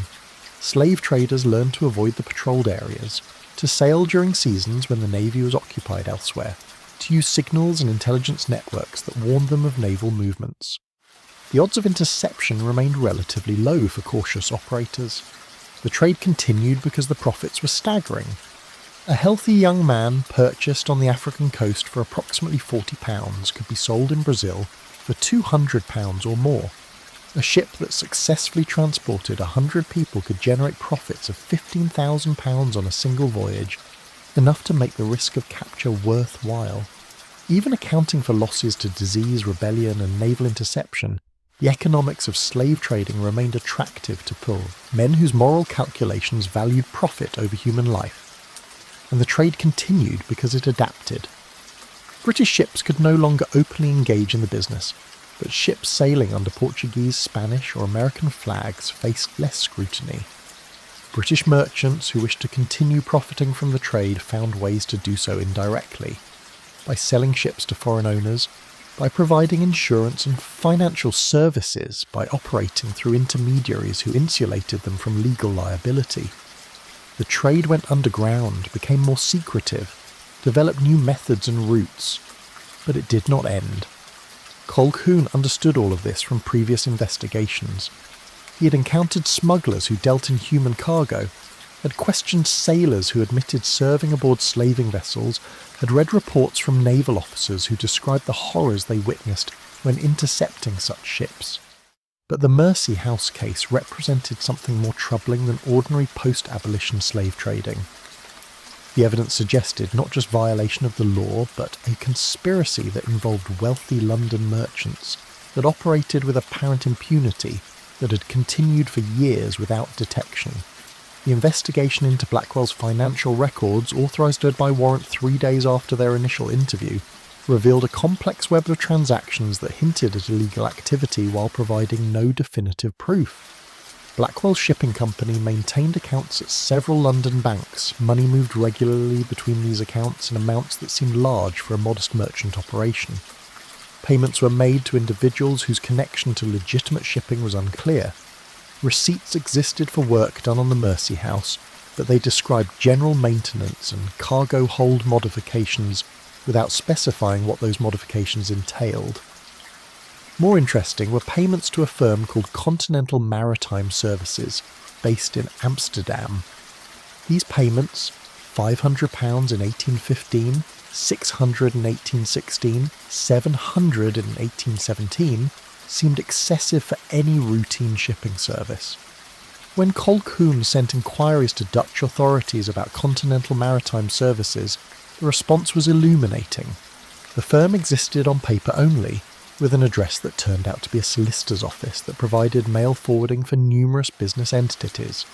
The Dutch had investigated Continental Maritime Services 2 years prior on suspicion it was involved in illegal slave trading, but the investigation had stalled when the firm's records conveniently disappeared in a fire.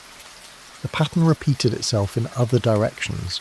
Payments to ship maintenance yards that, when investigated, claimed no memory of doing work for Blackwell. Deposits from sources identified only as investment proceeds, with no documentation of what investments had generated the proceeds. Withdrawals in cash for operational expenses, with no receipts or justification. It was a financial structure designed to obscure rather than illuminate, to prevent outsiders from understanding where money came from or where it went. Colquhoun shared his findings with the Director of Public Prosecutions, a cautious man named Arthur Pemberton, who understood both the importance of pursuing justice and the danger of accusing wealthy merchants without overwhelming evidence. Pemberton reviewed the documents spread across Colquhoun's desk and delivered an assessment that was both accurate and frustrating. "This is suggestive, not conclusive," Pemberton said. "A defence solicitor will argue that unusual financial arrangements are common in merchant trade, that money moves through intermediaries for legitimate business reasons, that Continental Maritime Services might have been an honest firm despite Dutch suspicions. Unless you can directly connect Blackwell to the slave trading documented in the secret ledger, unless you can produce testimony from someone who arranged these voyages with his knowledge, a prosecution will be difficult." "What about the ship itself?" Colquhoun asked. "The modifications to the hold were not done accidentally. Someone authorised them, someone paid for them, Blackwell owned the ship. And he claims Captain Weatherby acted without authorisation. Unless you can prove otherwise, that defence will stand. You need the captain, Colquhoun. You need crew members willing to testify.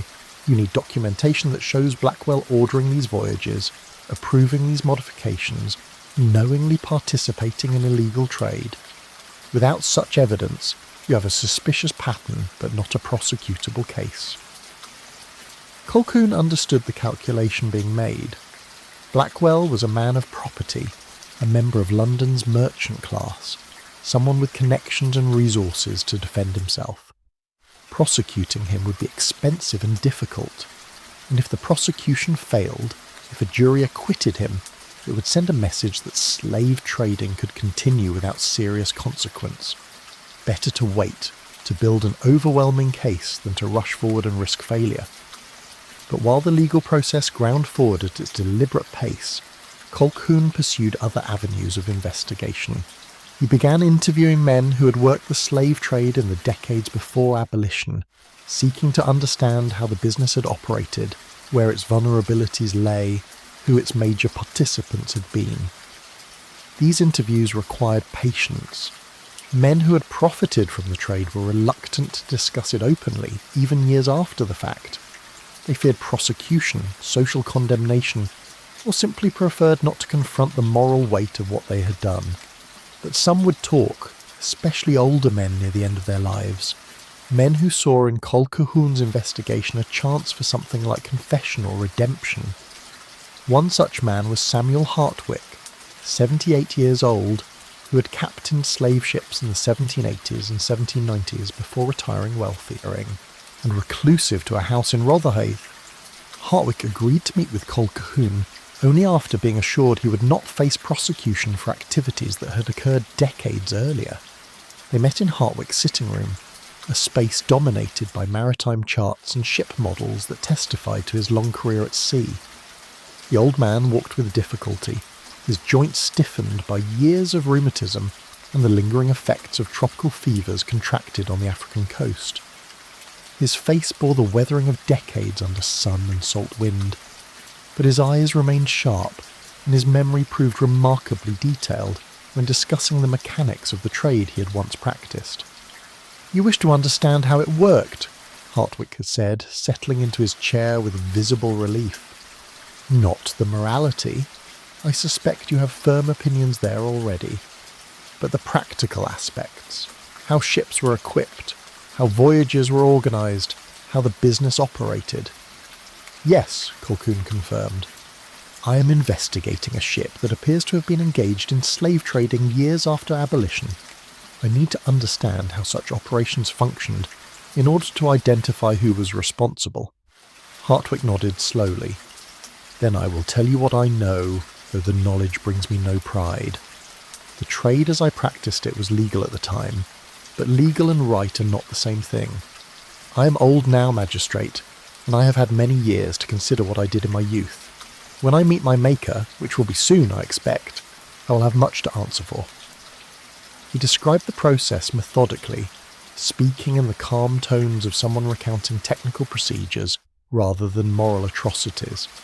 A slaving voyage began with financial backing from merchants who provided the capital for ship preparation, supplies, trade goods, and crew wages.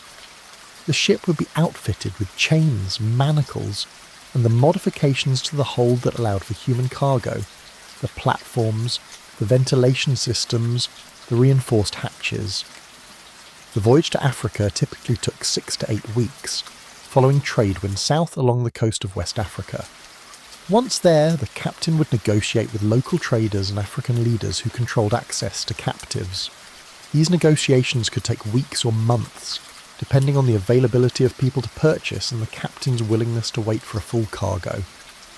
The prices varied based on age, gender, perceived health, and the level of competition among slave traders present at the same time.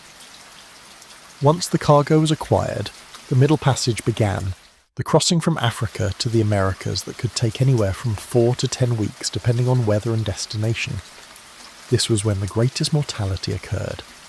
People packed into holds with inadequate food, water and air, subjected to disease, despair, and the psychological trauma of understanding they were being carried away from their homeland into permanent bondage. Hartwick estimated that mortality rates averaged 15 to 20%, though in bad voyages. Those hit by disease or prolonged calms, the death rate could reach 50% or higher. The key to profit, Hartwick said, his voice devoid of emotion, was maximising the number of people transported while minimising the loss during passage. You wanted to pack as many as possible into the hold, but if you packed them too tightly, disease would spread faster and deaths would increase. It was a calculation, a cruel mathematics.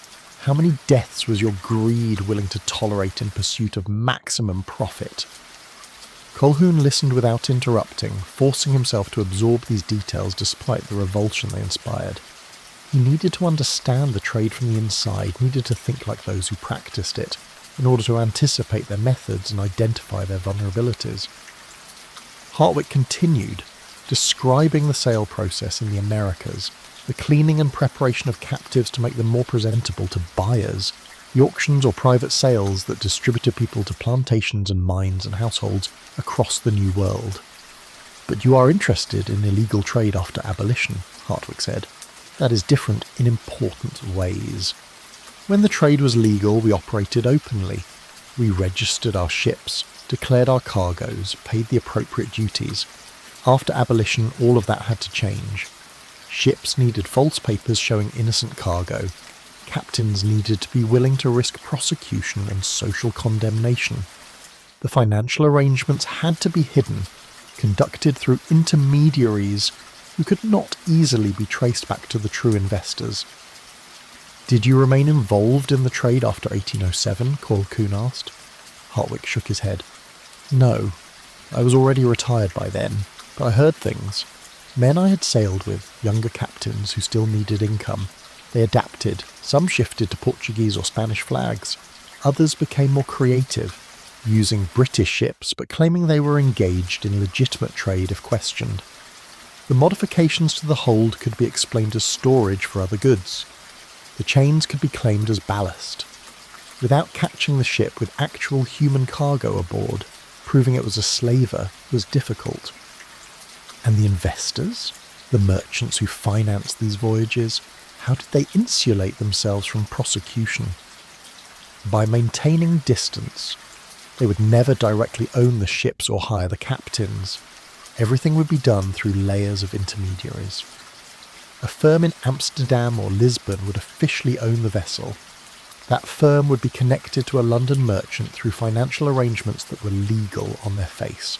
Loans, investments, partnerships. If the ship was caught, the foreign firm would take the blame, and the London merchant would claim ignorance of how the vessel was actually being used.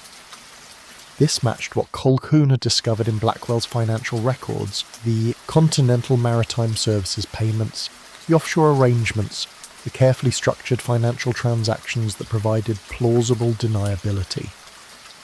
Hartwick was describing not just historical practices, but the exact method still being used years after abolition. "Tell me about captains," Colquhoun said. "What sort of men commanded slave ships?" Hartwick considered this carefully. All sorts, really. Some were simply practical, they saw it as a job, no different from transporting any other cargo. Some were cruel by nature and found the work suited their temperament. Some were desperate, unable to find employment elsewhere. And some, he paused, choosing words carefully, some became unstable during voyages. The guilt, the horror of what they were doing, the death they witnessed. It affected some men in ways that made them dangerous. I knew captains who became paranoid, convinced their crews were plotting against them. Others turned to drink. One man I sailed with went mad entirely, convinced that God was speaking to him through the moans of people chained below deck. What would such a man do if he believed he was about to be caught? If the Royal Navy was pursuing him?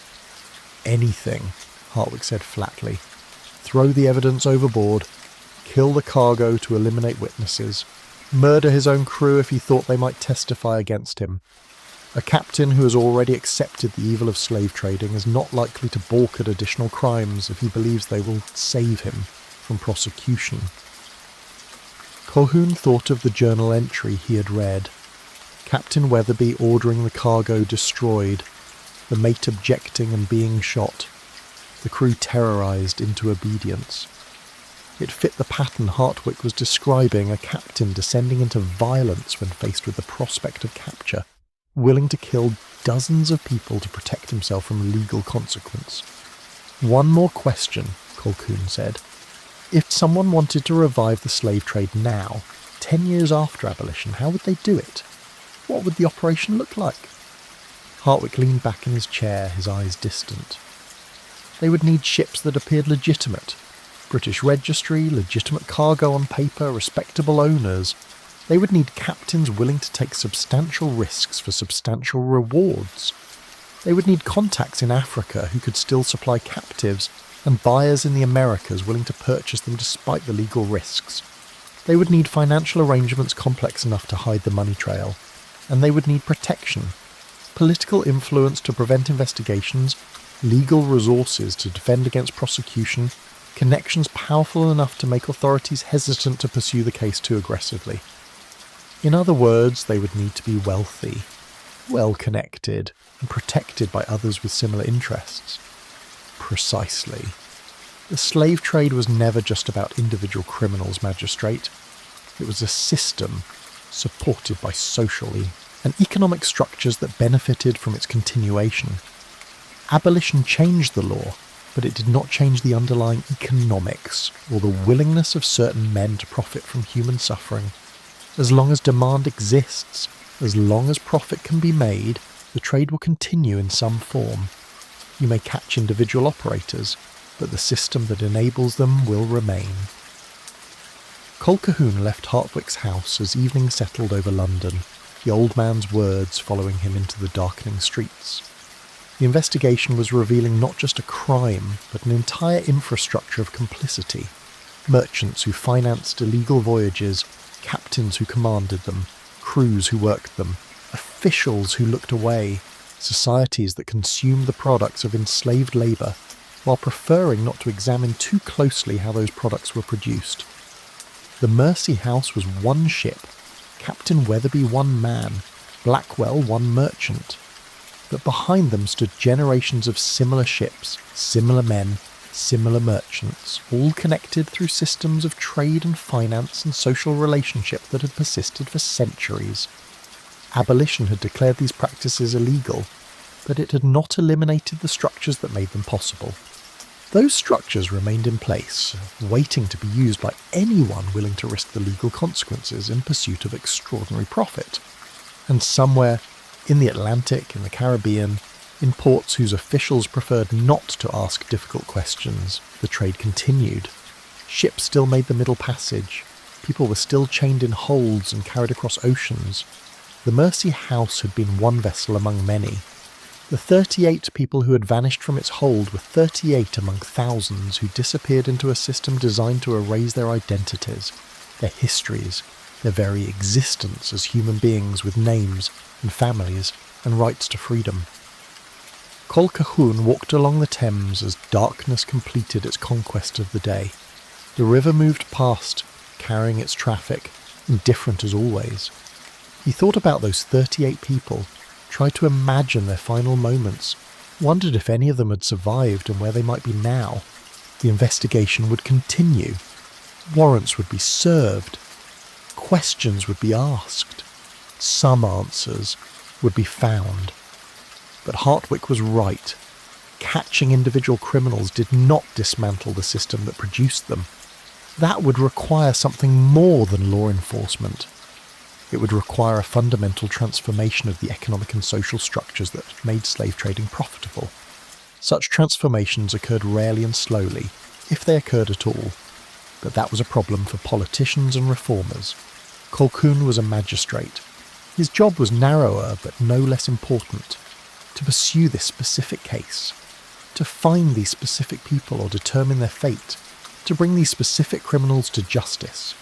If he could do that, if he could demonstrate that slave trading in defiance of abolition would lead to prosecution and punishment, perhaps it would deter others.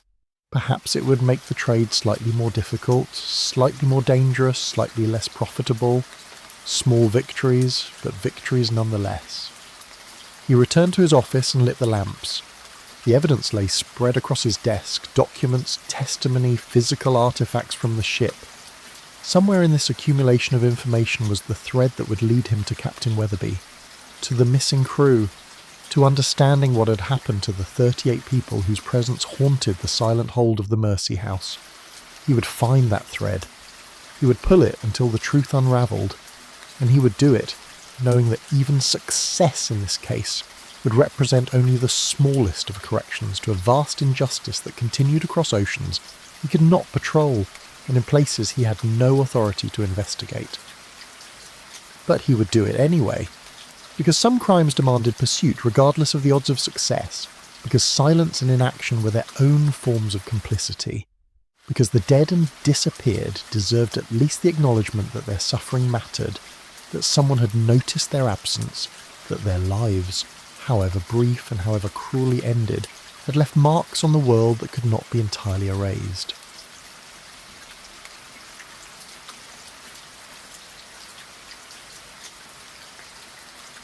Chapter 7. The Chains and the Cargo.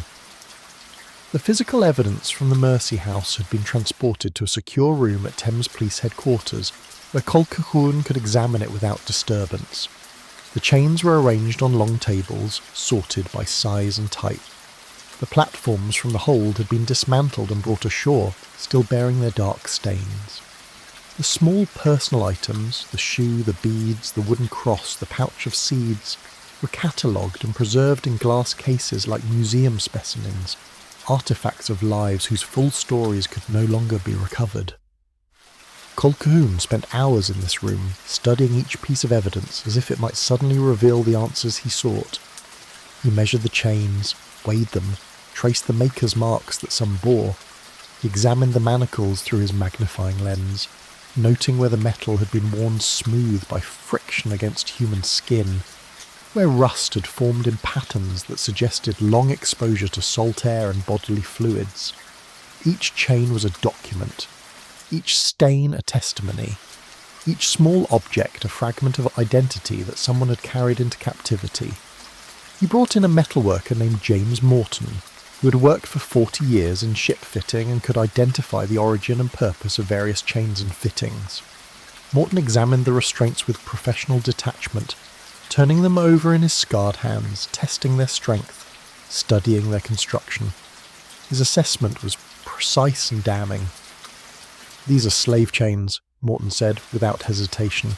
"Purpose-built for restraining people, not cargo. See how the manacles are hinged here? That allows them to close around an ankle or wrist with minimal gap, preventing escape, but not cutting off circulation entirely. You want the cargo alive at destination. And these connecting chains," he lifted a length that joined multiple manacles together, "are designed to link people in groups of 4 or 6, making it easier to move them in organised units and reducing the chance of successful revolt." "Could these chains have been intended for other purposes?" Colquhoun asked. "Could a defence argue they were merely standard ship's equipment?" Morton shook his head. "No merchant vessel needs manacles sized for children, Magistrate. No legitimate cargo requires chains with these specifications. These were made for holding human beings against their will, and anyone who purchased them knew exactly what they would be used for. I could probably tell you which smithy made some of these. There are only a handful in London that do such work, and they have been under investigation before for supplying slave traders despite the legal risks." This was useful information. If Colquhoun could trace the chains back to their manufacturer, he could establish a direct link between Blackwell's company and the outfitting of a slave ship. He tasked an officer with visiting every metalworking shop in London that might have produced such items, carrying samples and asking about records of sales to shipping companies. But even as he pursued these practical investigative steps, Colquhoun found himself drawn back repeatedly to the personal items. The shoe particularly haunted him, a child's shoe, worn leather, sized for someone perhaps 8 or 9 years old. He held it carefully, imagining the child who had worn it. Where had this child come from? What had their life been like before capture?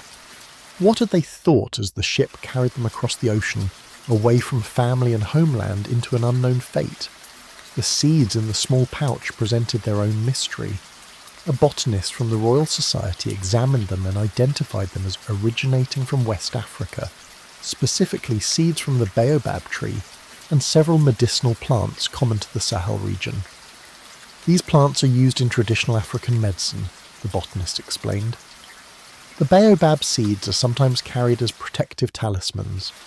Whoever possessed this pouch was trying to bring something of their homeland with them, something that represented healing or protection or spiritual connection to the place they were being taken from." The wooden cross was crude but carefully made, probably carved with a simple knife. The botanist who examined the seeds also looked at the cross's wood and identified it as African mahogany. This was made in Africa, not aboard ship, he confirmed. Someone carved this before they were taken, or perhaps in the early stages of their captivity. The Christian cross suggests contact with missionaries or Portuguese traders who had converted some of the coastal populations. Each item told a story of resistance, of the refusal to be completely erased even in the face of total dehumanization. The person who had carved this cross, who had gathered these seeds, who had kept these beads, was asserting their humanity in whatever way they could. They were saying, "I am more than cargo. I have beliefs, traditions, connections to places and people that your chains cannot completely sever. I will carry these things with me as proof that I existed before this horror and might exist beyond it." But where were they now? This was the question that consumed Colquhoun as he stood in the evidence room surrounded by these fragments of lives. The Mersey house had arrived empty. The people who had been chained in its hold were gone. Their personal items remained, left behind or lost, but the people themselves had vanished as completely as if they had never existed. The journal entry had suggested that Captain Weatherby had ordered them thrown overboard, but if that had occurred, bodies should have washed ashore. The Atlantic was not infinite. Currents carried floating objects to beaches, to shipping lanes, to places where they would be noticed. Yet inquiries sent to ports along the American coast and in the Caribbean had produced no reports of bodies found in quantities that would match such a massacre. The alternative was that the people had been transferred to another vessel at sea, as the mysterious letter to Captain Weatherby had suggested. But this raised its own questions. What vessel? Where had it gone? What had been done with the people after the transfer? Were they still alive, held somewhere, waiting to be sold? Or had they met their end in some other fashion that left no evidence behind? Colquhoun requested assistance from the Royal Navy's West Africa Squadron, asking if they ever had any intelligence about vessels operating in the Atlantic during September and October that might have been engaged in slave trading. The response took 3 weeks to arrive, but when it came, it contained intriguing information. A naval officer named Commander William Harrison, stationed in Freetown, Sierra Leone, wrote that his ship had been patrolling the South Atlantic in late September when they encountered unusual activity. A Portuguese vessel, the São Miguel, had been spotted behaving suspiciously, changing course frequently, showing no lights at night, avoiding contact with other ships. Harrison had pursued and eventually intercepted the São Miguel approximately 200 miles off the coast of Brazil. The Portuguese captain had produced papers showing the ship was transporting legitimate cargo, coffee from Brazil to Lisbon. But Harrison's inspection had revealed inconsistencies. The ship was riding low in the water, suggesting a heavier cargo than coffee alone would account for. The crew was nervous and evasive, and most tellingly, the hold showed signs of recent modification to remove what appeared to have been sleeping platforms, similar to those found in slave ships. Harrison had detained the São Miguel and brought it to Freetown for a more thorough investigation. Under questioning, several crew members had admitted that the ship had indeed been carrying human cargo until a few days before the interception. They claimed the captives had been transferred to another vessel at sea in an exchange they did not fully understand. Their captain had simply ordered them to prepare for the transfer, and boats had shuttled people from the São Miguel to this other vessel throughout a long night in mid-September. The crew could not or would not tell me the name of the vessel that received the cargo, Harrison's letter continued, but they described it as a British merchant brig, two-masted, well-maintained, showing no identifying marks.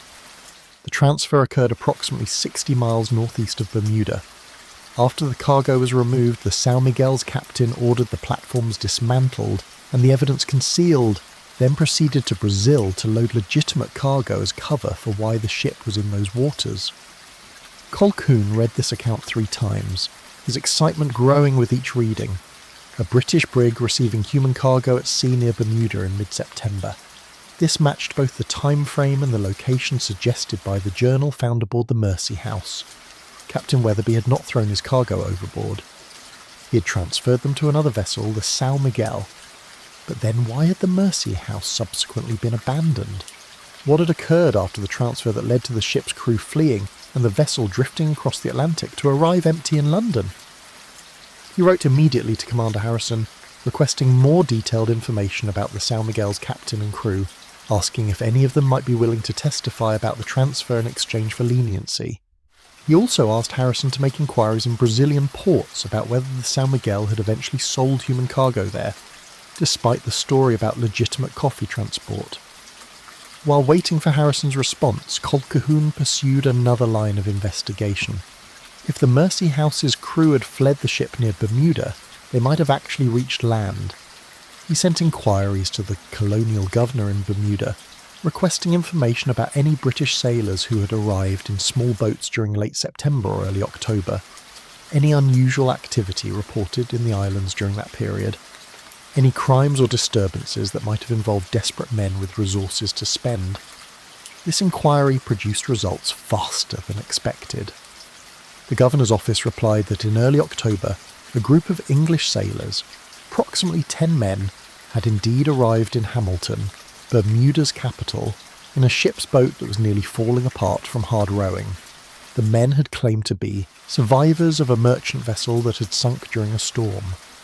They had possessed enough money to pay for lodging, food and passage back to England on various ships, and they had departed Bermuda within a few days of arrival.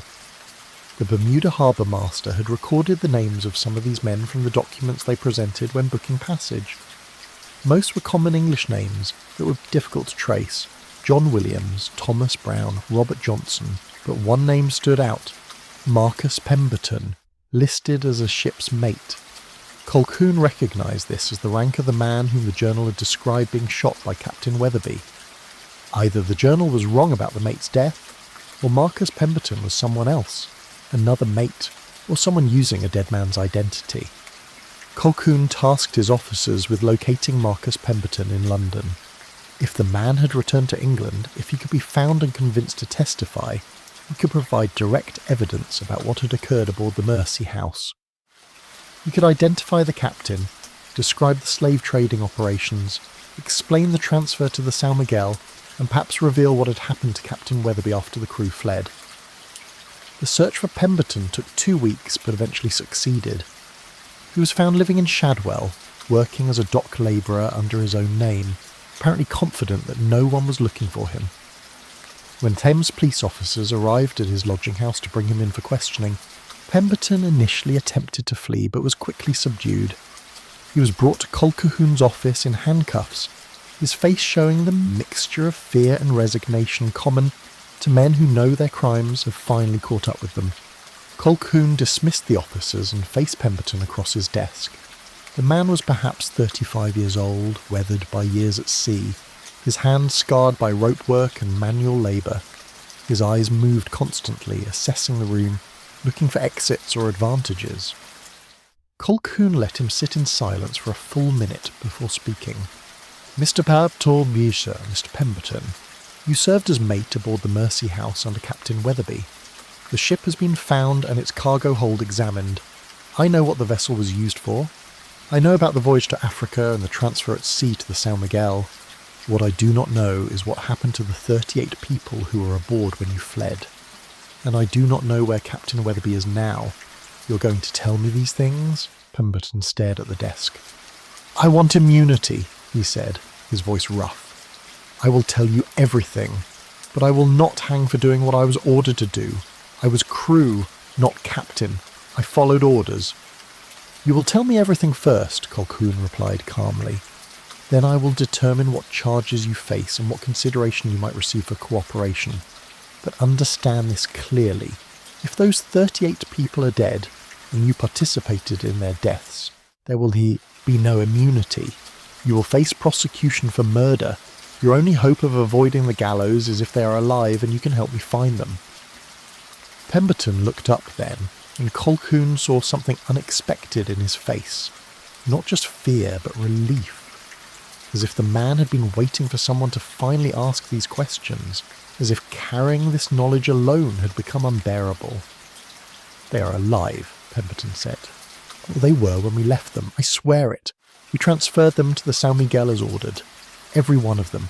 They were sick, half-starved, terrified, but alive. The Portuguese captain took them aboard, and the São Miguel sailed south toward Brazil. That is the last I saw of them." "Start at the beginning," Colquhoun said, opening his notebook. "Tell me everything about the voyage. In order. Leave nothing out." And Marcus Pemberton began to talk. Chapter 8. The Vanished Crews. Marcus Pemberton's testimony unfolded over 3 days, delivered in sessions that lasted until his voice gave out or his memory faltered from exhaustion. Colquhoun recorded everything, filling page after page with details that transformed the Mersey House from a silent artefact into a chronicle of calculated cruelty and catastrophic failure. The story Pemberton told was not one of simple criminality, but of a conspiracy that reached deeper into London's merchant establishment than Colquhoun had initially suspected. Pemberton had signed aboard the Mersey House in the spring of 1816, hired in a dockside tavern by a recruiting agent who made no mention of the vessel's true purpose. The job had been presented as standard merchant work, sailing to African ports to trade manufactured goods for ivory, gold and palm oil. The wages offered were generous, double what most merchant ships paid, but Pemberton had attributed this to the hazards of the African coast.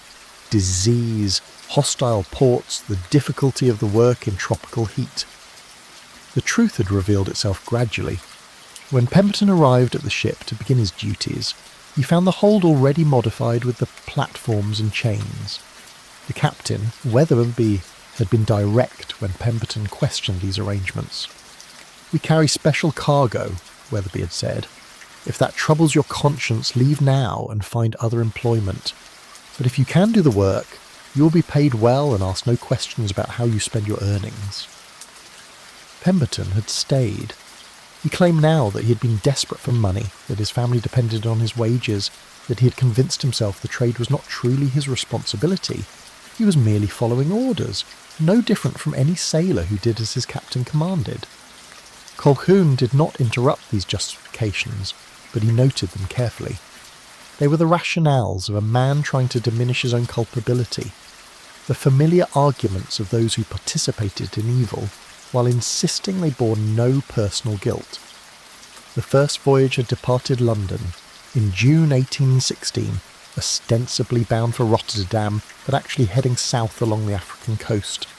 They had stopped at Anno Mabo on the Gold Coast, where Weatherby had negotiated with a British factor named William Hutchins, who operated a trading station.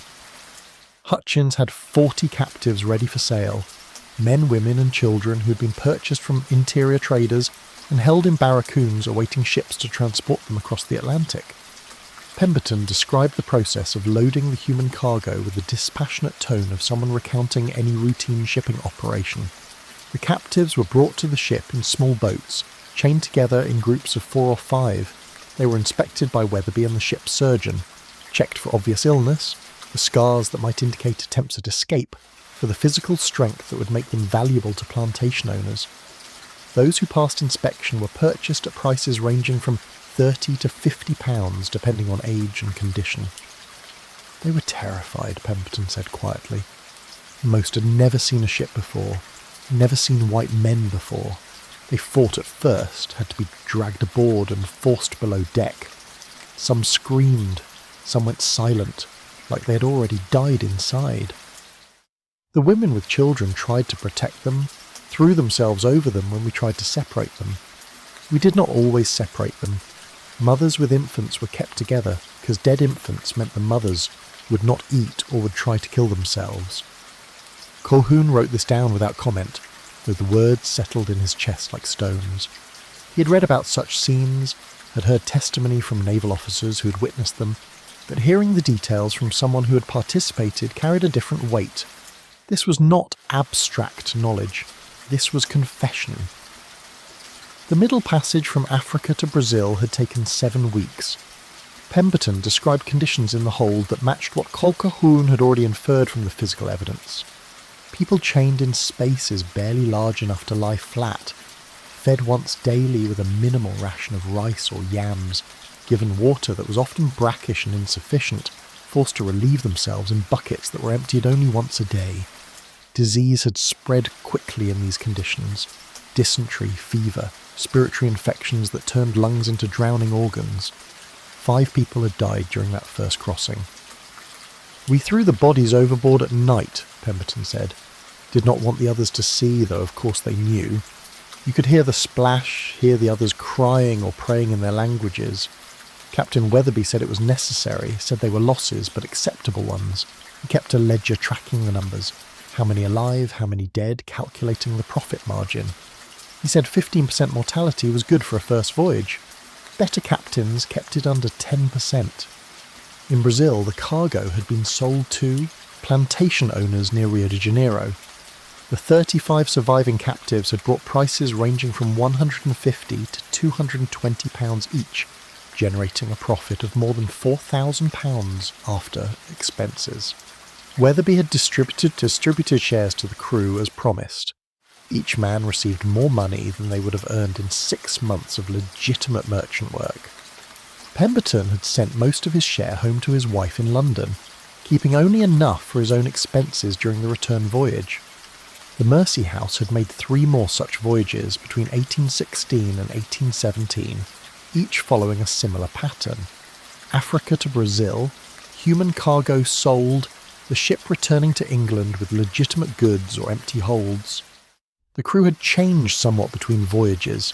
Some men refused to sail again after experiencing the horror of the Middle Passage. Others were dismissed by Weatherby for drunkenness or theft, or simply because the captain grew suspicious of their loyalty. But a core group remained, including Pemberton, who had been promoted to mate after the second voyage. "Why did you continue?" Colquhoun asked. "After seeing what the work involved, why not seek other employment?" Pemberton was silent for a long moment. When he spoke, his voice was barely audible. "The money at first, but also it becomes normal. You tell yourself it is just a job. You stop seeing them as people and start seeing them as cargo. You do not let yourself think about who they were before or what will happen to them after. You focus on the tasks, securing the chains, distributing the food, cleaning the hold. You become a machine that performs functions without considering their meaning. And the longer you do it, the harder it becomes to stop, because stopping would mean acknowledging what you have been doing, so you continue." The final voyage had begun in June 1817, following the now familiar pattern. The Mersey House sailed to Annomable, where Weatherby purchased 40 captives from the same factor, Hutchins. But this time Weatherby carried additional orders, a letter from the ship's financial backers that changed the voyage's purpose in ways the crew did not immediately understand.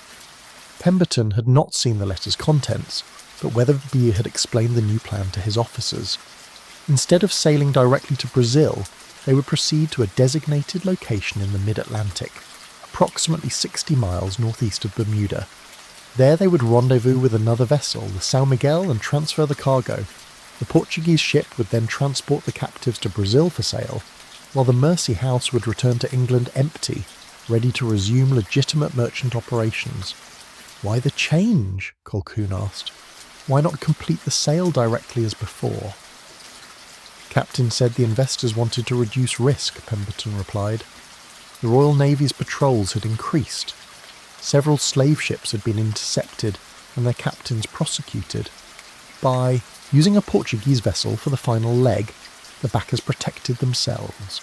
If the São Miguel was caught, it could not be traced back to British merchants, and the Mersey House could return to England with no evidence of illegal activity. The voyage from Africa to the rendezvous point had been difficult.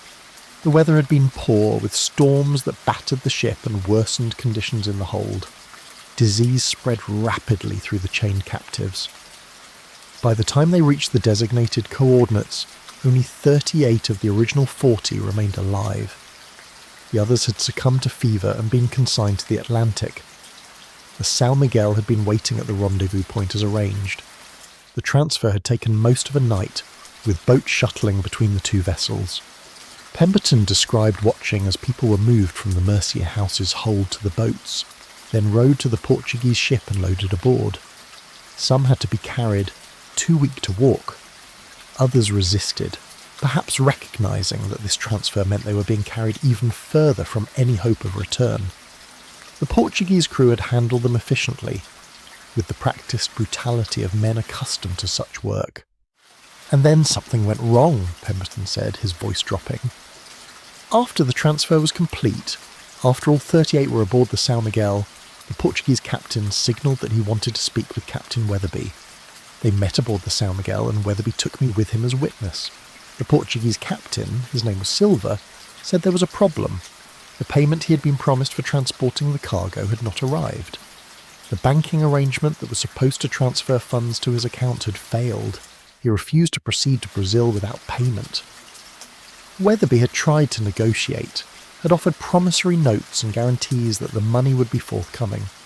But Silva had been adamant. He had been cheated by British merchants before, he claimed, had been left holding worthless paper while the profit disappeared into untraceable accounts. This time he would have payment in advance, or he would not move. and if Weatherby could not provide that payment, perhaps Silver would keep the cargo and sell it himself, keeping all the profit rather than the commission he'd been promised. Weatherby became enraged, Pemberton said. He started shouting about breach of contract, about the investors' power, about consequences. Silver just laughed, said they were in the middle of the ocean, beyond any law or contract. Said possession was all that mattered, and he possessed the cargo now. Weatherby threatened him, said the investors would hunt Silver down, would destroy his business, would see him prosecuted. Silver pulled a pistol and told us to leave his ship. Weatherby and Pemberton had returned to the Mercia house to find the captain in a state of frantic calculation.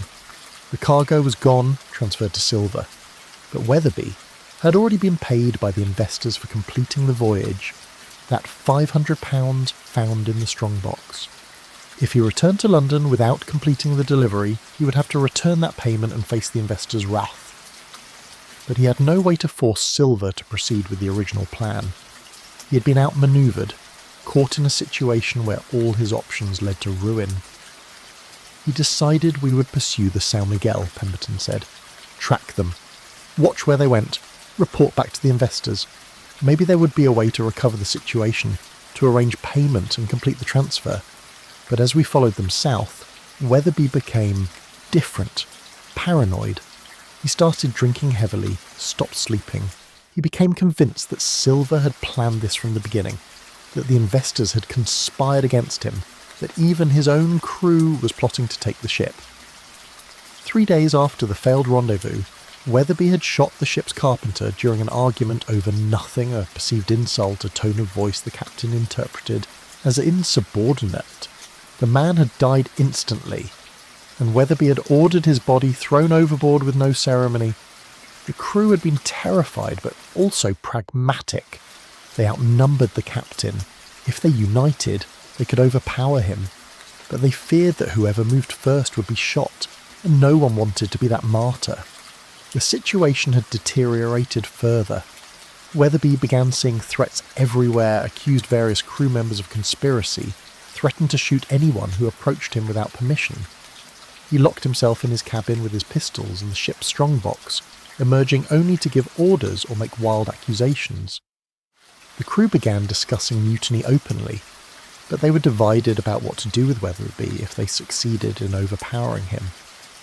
Then the Royal Navy appeared, Pemberton said. Or a ship we thought was the Royal Navy, a British frigate on the horizon, changing course toward us.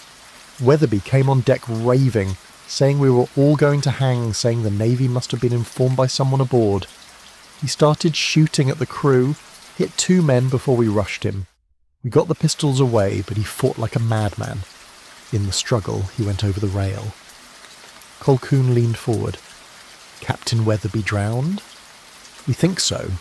The water was deep there, and he could not swim well even when sober. We threw lines, but never saw him surface. The ship that had been approaching turned out not to be Navy after all, just a merchant vessel that changed course away from us when we did not respond to their signals. But by then, Weatherby was gone. 2 of our crew were dead from his shooting, and we had a ship full of evidence of slave trading with no plan for what to do next. The crew had debated their options. They could not return to London with the ship in its current condition, the hold still reeking of human captivity, the chains and platforms still in place. If they tried to make port, they would be inspected and arrested, but they also could not simply scuttle the ship. That would mean losing their back wages and any hope of returning to England without attracting attention. Someone had suggested they abandon ship and take the boat to Bermuda. From there, they could claim to be survivors of a merchant vessel lost in a storm and book passage back to England separately. The Mercy House could be set adrift, and perhaps it would sink before anyone found it, or perhaps it would wash ashore somewhere remote where it would not be investigated closely. Either way, the crew would be gone, unreachable, beyond prosecution. They had spent a day removing anything that might identify them, the ship's log pages that documented the true voyage, personal effects, anything with names or origins. They had left the secret ledger because it was well hidden in the captain's cabin, and there they hoped no one would find it. They had provisioned the ship's boat with food and water, lowered it into the sea, and rowed away from the Mersey house as it drifted on the current, masterless and empty. We reached Bermuda after 3 days of rowing, Pemberton concluded. Told the story about being shipwreck survivors. No one questioned it too closely. Sailors wash up in the islands regularly from various disasters. We had enough money to pay our way, kept our stories simple, and booked passage on different ships back to England. I arrived in London in late October, went home to my wife and tried to pretend I had been on a normal merchant voyage. I thought the Mersey house would sink or drift away, that no one would ever know what had occurred. I thought I was safe. Colquhoun set down his pen and looked at the man across from him. Pemberton appeared diminished now, hollowed out by the telling of this story. Colquhoun felt no sympathy for him. The man had participated willingly in multiple slave-trading voyages, had helped chain human beings in holds, had watched them suffer and die, and had continued taking his wages. But Pemberton's testimony was invaluable. It filled in the timeline, explained the ship's abandonment, and most importantly, confirmed that the 38 captives had been alive when transferred to the São Miguel. The other crew members, Colquhoun said, "I need their names and any information about where they might be found."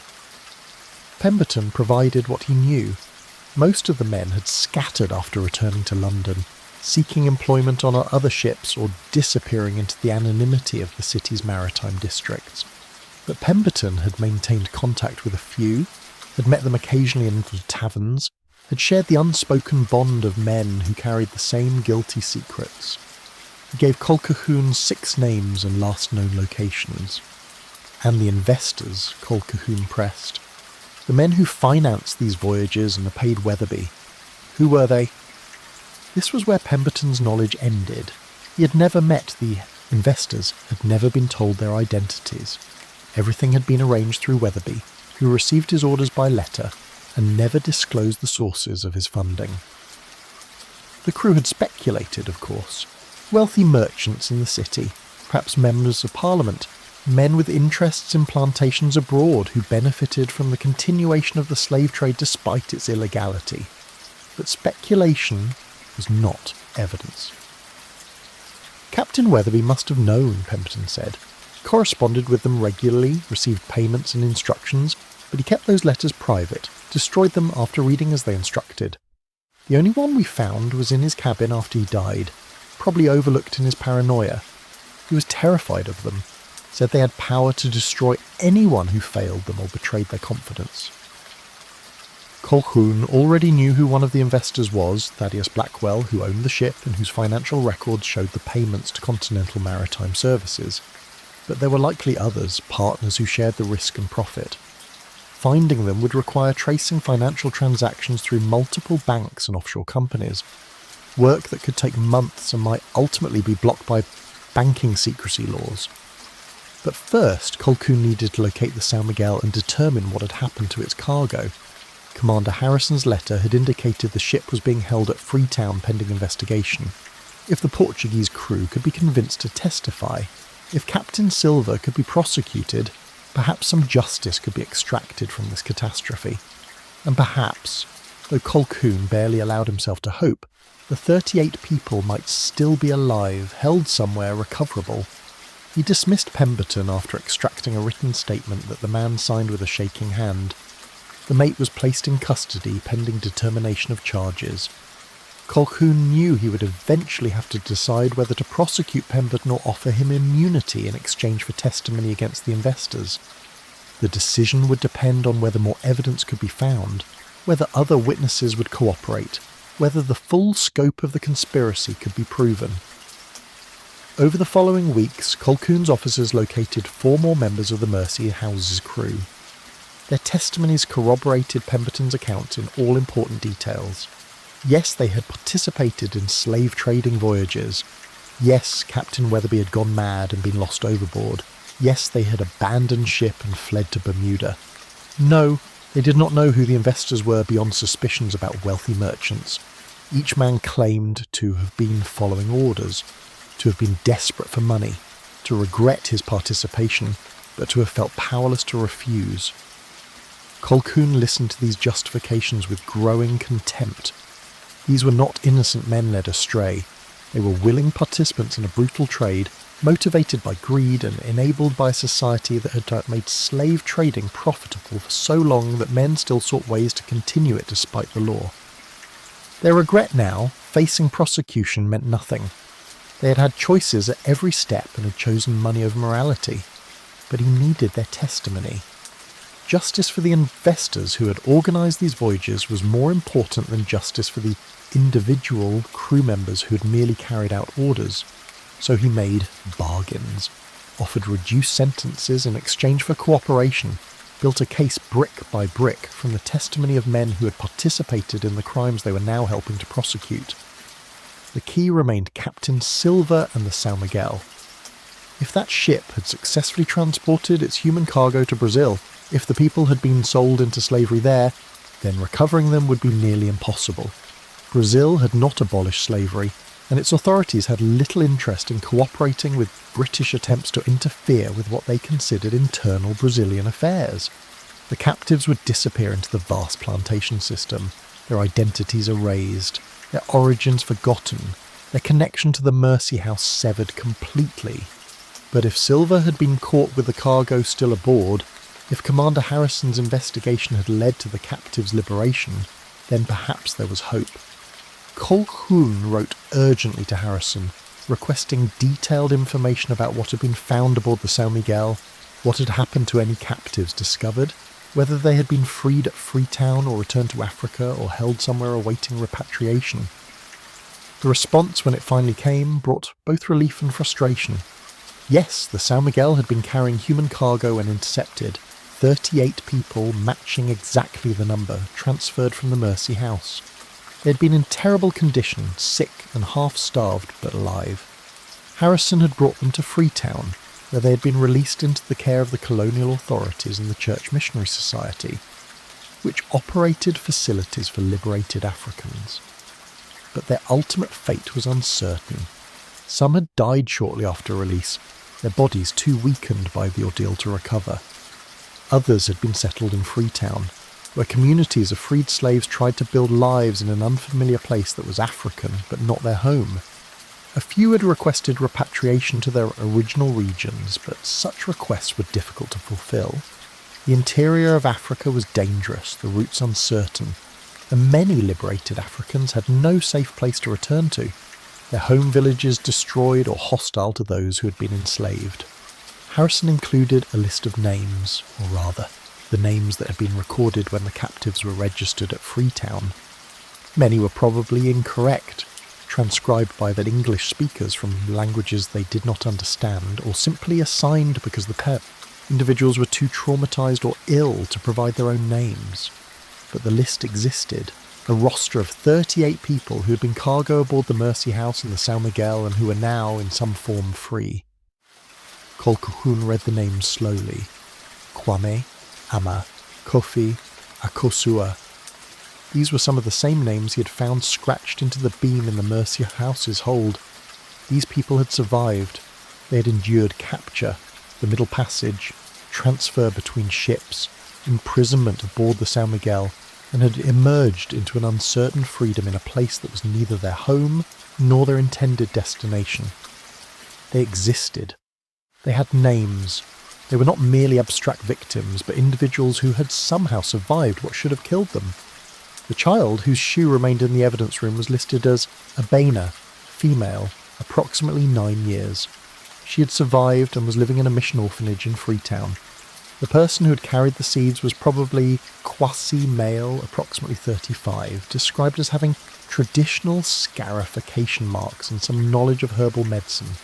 He was working as a translator for the mission, helping other liberated Africans adjust to their new circumstances. It was not justice exactly. These people had still been stolen from their homes, had still endured horrors that would mark them for life, had still lost years of their lives and connections to their families. But they were alive. And that was something. That was a small victory pulled from a catastrophe. Colquhoun closed Harrison's letter and sat in silence as evening descended over London. The Thames outside his window continued its work.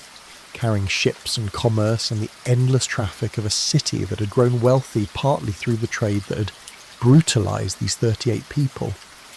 The river remembered nothing, cared for nothing, simply flowed on toward the sea as it had for millennia before London existed and would for millennia after.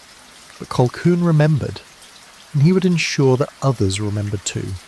The investigation would continue, charges would be filed. The investors who had financed the Mersey House's voyages would be identified and prosecuted. It would be difficult, expensive, politically dangerous, but it would be done. Because 38 people whose names he now knew had survived to tell their story, even if only through the documents and evidence they had left behind, and their survival demanded that someone pursue justice on their behalf, even if that justice was imperfect and incomplete. The chains still sat on the tables in the evidence room, silent witnesses to crimes that continued despite laws against them. But now Colquhoun knew the names of some of those who had worn those chains, and knowing their names made all the difference.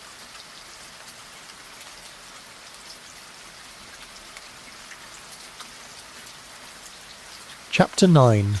The River Keeps Its Dead. Dead. Winter settled over London, with its customary cruelty bringing fog that rivalled Novembers and cold that turned the Thames to sluggish movement, its surface filmed with ice along the quieter reaches. The investigation into the Mersey House continued through these dark months, grinding forward with the steady determination of Thames police work.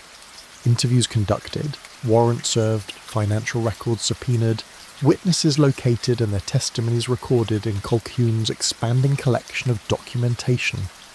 Thaddeus Blackwell was arrested on the 15th of December, charged with financing illegal slave trading operations in violation of the Abolition Act. His solicitor immediately filed motions challenging the legality of the evidence, questioning the credibility of crew member testimony, and demanding that his client be released on bail pending trial. The magistrate hearing these arguments was sympathetic to a merchant of Blackwell's standing and ordered him released upon payment of a substantial bond, with requirements that he surrender his passport and report weekly to Thames police. Blackwell's arrest created ripples through London's merchant community. Other ship owners whose vessels had engaged in questionable trade routes suddenly became more careful about their documentation. Captains known for their willingness to undertake profitable voyages without asking too many questions found themselves unemployed as companies distanced themselves from potential scandal. The docks buzzed with rumours about which other merchants might be implicated, which ships might be secretly modified for slave trading, which respectable firms were fronts for illegal operations. But the investigation also faced resistance. Banks proved reluctant to provide detailed records of transactions involving wealthy clients. Witnesses who had initially agreed to cooperate received visits from well-dressed men who made vague references to the dangers of testifying, the difficulties that could befall families whose breadwinners faced prosecution, the resources that powerful men could deploy against those who crossed them. 2 potential witnesses disappeared entirely, one sailing for America on short notice, another simply vanishing from his lodgings with no forwarding information. Colquhoun recognised these tactics. This was how power protected itself, not through direct violence, but through pressure and intimidation, and the creation of consequences that made cooperation seem more dangerous than silence. Men who had been willing to testify against Blackwell suddenly developed convenient memory problems. Documents that should have existed were discovered to have been lost in fires or floods. The conspiracy of silence that had protected the illegal slave trade reasserted itself, wrapping around the investigation like fog obscuring the river. But Colquhoun had faced such resistance before. He knew that power's greatest vulnerability was documentation. Records existed that power could not erase. Port logs, customs documents, bank transfers that left traces in ledgers even when the ledgers were officially unavailable. He assigned officers to painstakingly reconstruct the Mersey House's voyages from these fragments, building a timeline that did not depend on witness testimony alone. The ship itself remained at execution dock through the winter, sealed and guarded, a floating piece of evidence that the Thames police refused to release despite pressure from Blackwell's solicitors.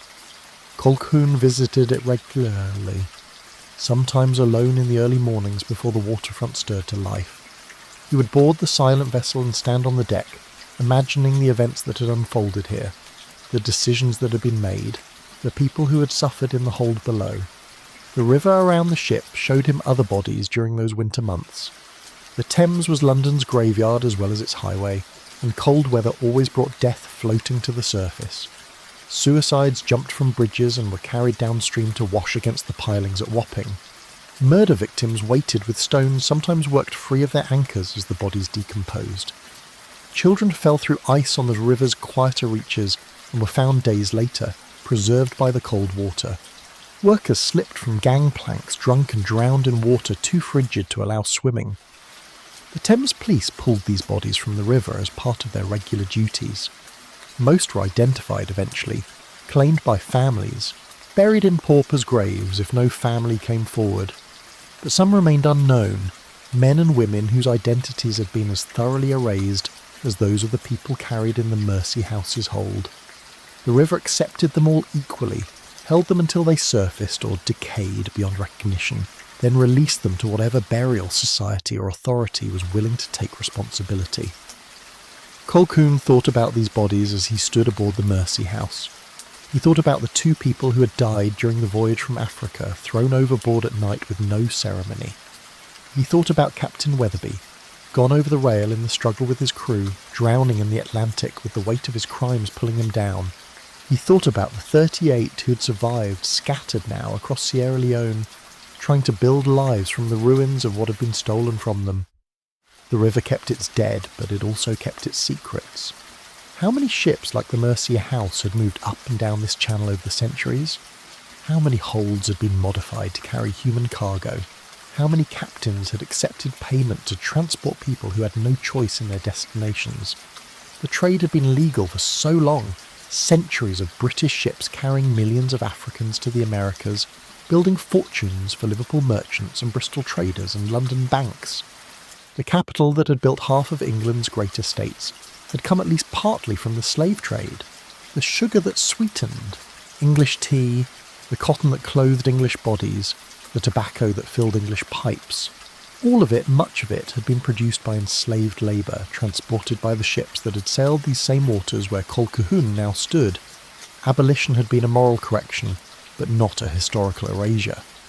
The wealth remained, invested in property and businesses, passed down through families who preferred not to examine too closely where their fortunes originated. The social structures remained. The hierarchies of race and class that had justified enslavement were not dismantled simply because the law changed. And the economic incentives remained. As long as labour was needed, and enslaving people was more profitable than paying them, some men would find ways to continue the practice regardless of legal prohibitions. On one of his early morning visits to the Mercy House, Colquhoun encountered Thomas Reeves, the watchman who had first boarded the ship back in November. Reeves had also come to look at the vessel, drawn by some compulsion he could not fully explain. The 2 men stood together at the rail, watching the river move past in the grey light of dawn. "The ship haunts me," Reeves said, finally. "I dream about it, about the hold. I hear sounds that were not there when I descended. Chains rattling, voices calling in languages I do not understand. My wife says I wake speaking in the night, though I remember nothing of what I say. This vessel has marked me somehow." Colquhoun understood. Some crimes left traces beyond their physical evidence. Some horrors imprinted themselves on those who witnessed them, even second-hand, even after the immediate danger had passed. Reeves had looked into that hold and seen something that had changed his understanding of what people were capable of doing to one another. That knowledge could not be unlearned. "You did the right thing," Colquhoun told him. "Boarding the ship, reporting what you found. Many men would have looked away." "And sometimes I wish I had," Reeves replied. "Ignorance has its comforts. But then, I think about those people, the 38 who survived, the ones who died. They did not have the choice to look away from their suffering. The least I can do is bear witness to it, even if that witnessing cost me sleep." They stood in silence as the sun struggled to penetrate the winter haze. Other ships moved past them on the river, barges carrying coal, fishing boats checking nets, wherries ferrying early passengers. The ordinary business of London continued, indifferent to the extraordinary evil that the Mercia house represented. This was perhaps the most disturbing aspect of the entire investigation, how easily horror could exist alongside normalcy, how crimes of enormous magnitude could unfold in plain sight while the world continued its routine. In January, Colquhoun received additional information from Commander Harrison in Freetown. Several of the liberated Africans from the São Miguel had provided detailed testimony about their capture and the voyage that had followed. Their accounts, translated and transcribed by mission interpreters, offered perspectives that no British witness could provide. The experience of enslavement seen from inside the hold rather than above it. A man named Kwame described being captured by raiders who attacked his village in the interior, perhaps 200 miles from the coast. He had been a farmer, 32 years old, with a wife and 3 children. The raiders had come at night, burning houses, killing those who resisted, binding those they intended to sell. Kwame had been marched in a coffle for 2 weeks to reach the coast, chained at the neck to a line of other captives. Several had died during this march, too old or too young or too injured to keep the pace. Their bodies were left beside the path, warning markers for those who followed. At the coast, Kwame had been held in a barracoon, a fortified enclosure where captives waited for ships. He had spent 3 months there, during which time perhaps 40 more people arrived and were added to those waiting. The factor who operated the facility, William Hutchins, treated them as inventory, feeding them enough to keep them alive but not healthy, preventing escape through guards and chains, preparing them for sale by branding them with marks that indicated they had been processed for transport. When the Mercia house arrived, Weatherby had selected 40 people from those available. Kwame was among them. He described the terror of boarding the ship, of being taken into the hold and chained in a space so confined he could barely move. He described the darkness, broken only occasionally when the hatch opened to allow food distribution or the removal of the sick. He described the smells, the sounds of people crying or praying or dying around him. He described losing track of time, of days and weeks bleeding together in an endless nightmare of suffering. I thought I would die there, Kwame's testimony read. I prayed to die, to escape the horror of that place, but death did not come for me. I survived the crossing, though I watched others sicken and disappear. I survived the transfer to the second ship, though by then I barely understood what was happening, could barely remember who I had been before this suffering began. And when the British sailors finally freed us, when we were brought to Freetown, I did not feel joy or relief. I felt nothing. The hold had emptied me of everything except the will to continue breathing. Other testimonies were similar, stories of capture, of the march to the coast, of waiting in barracoons, of the horror of the hold. Each person's story was individual in its details, but united in the fundamental experience of being treated as cargo, of having personhood stripped away and replaced with commercial value, of surviving through endurance rather than hope. A woman named Emma described being separated from her infant daughter during the chaos of the transfer from the Mercia house to the São Miguel. The child had been in her arms one moment, then torn away by sailors who claimed the baby was too weak to survive the continuing journey, that keeping the child would endanger the mother's value as cargo. Amma had fought, had screamed, had tried to throw herself overboard to follow her daughter into the water. She had been restrained, beaten, chained more tightly. She had never seen her daughter again, and did not know if the child had been thrown into the ocean or kept aboard the Mercia house, or simply lost in some other way in the confusion of that night. This detail struck Colquhoun with particular force. The small shoe found in the hold, could it have belonged to Amma's daughter? The girl listed on Harrison's roster as Abena was approximately 9 years old, too old to be an infant. But perhaps there had been other children, younger ones who had not survived, whose presence was recorded only in objects left behind and mother's testimony of loss. He sent a letter to Harrison asking if any of the liberated Africans had mentioned infant children, if any evidence existed of children younger than those who had survived. Harrison's response was grim. Yes, the São Miguel's crew had admitted under questioning that several infants had been deemed unlikely to survive the voyage to Brazil and had been disposed of during the transfer. The exact number was unclear. The crew members gave different accounts, ranging from 2 to 5. Their bodies had been thrown into the ocean, weighted to sink immediately. Erasures so complete that not even the Thames would give them up. This information transformed Colquhoun's understanding of the crime. He had been thinking of 38 survivors and 2 who died during the passage from Africa. A terrible ratio, but one that suggested some care had been taken to minimise loss of valuable cargo.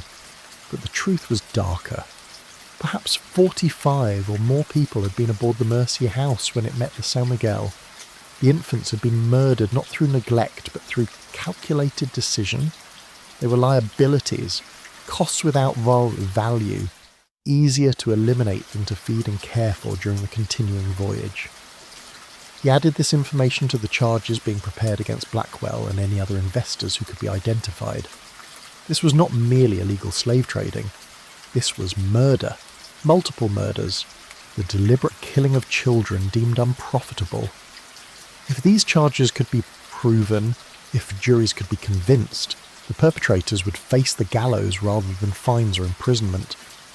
But proving murder required witnesses, and most of the witnesses were either dead, disappeared, or incentivized to remain silent. The São Miguel's crew might testify that they were Portuguese nationals being held in Freetown, and their extradition to England for trial would require diplomatic negotiations that could take years. These. Mercy House's crew had scattered, and while some like Pemberton might testify in exchange for leniency, their credibility would be attacked by defence listers who would argue they were simply trying to avoid their own prosecution. The strongest evidence remained the ship itself and the testimony of the survivors.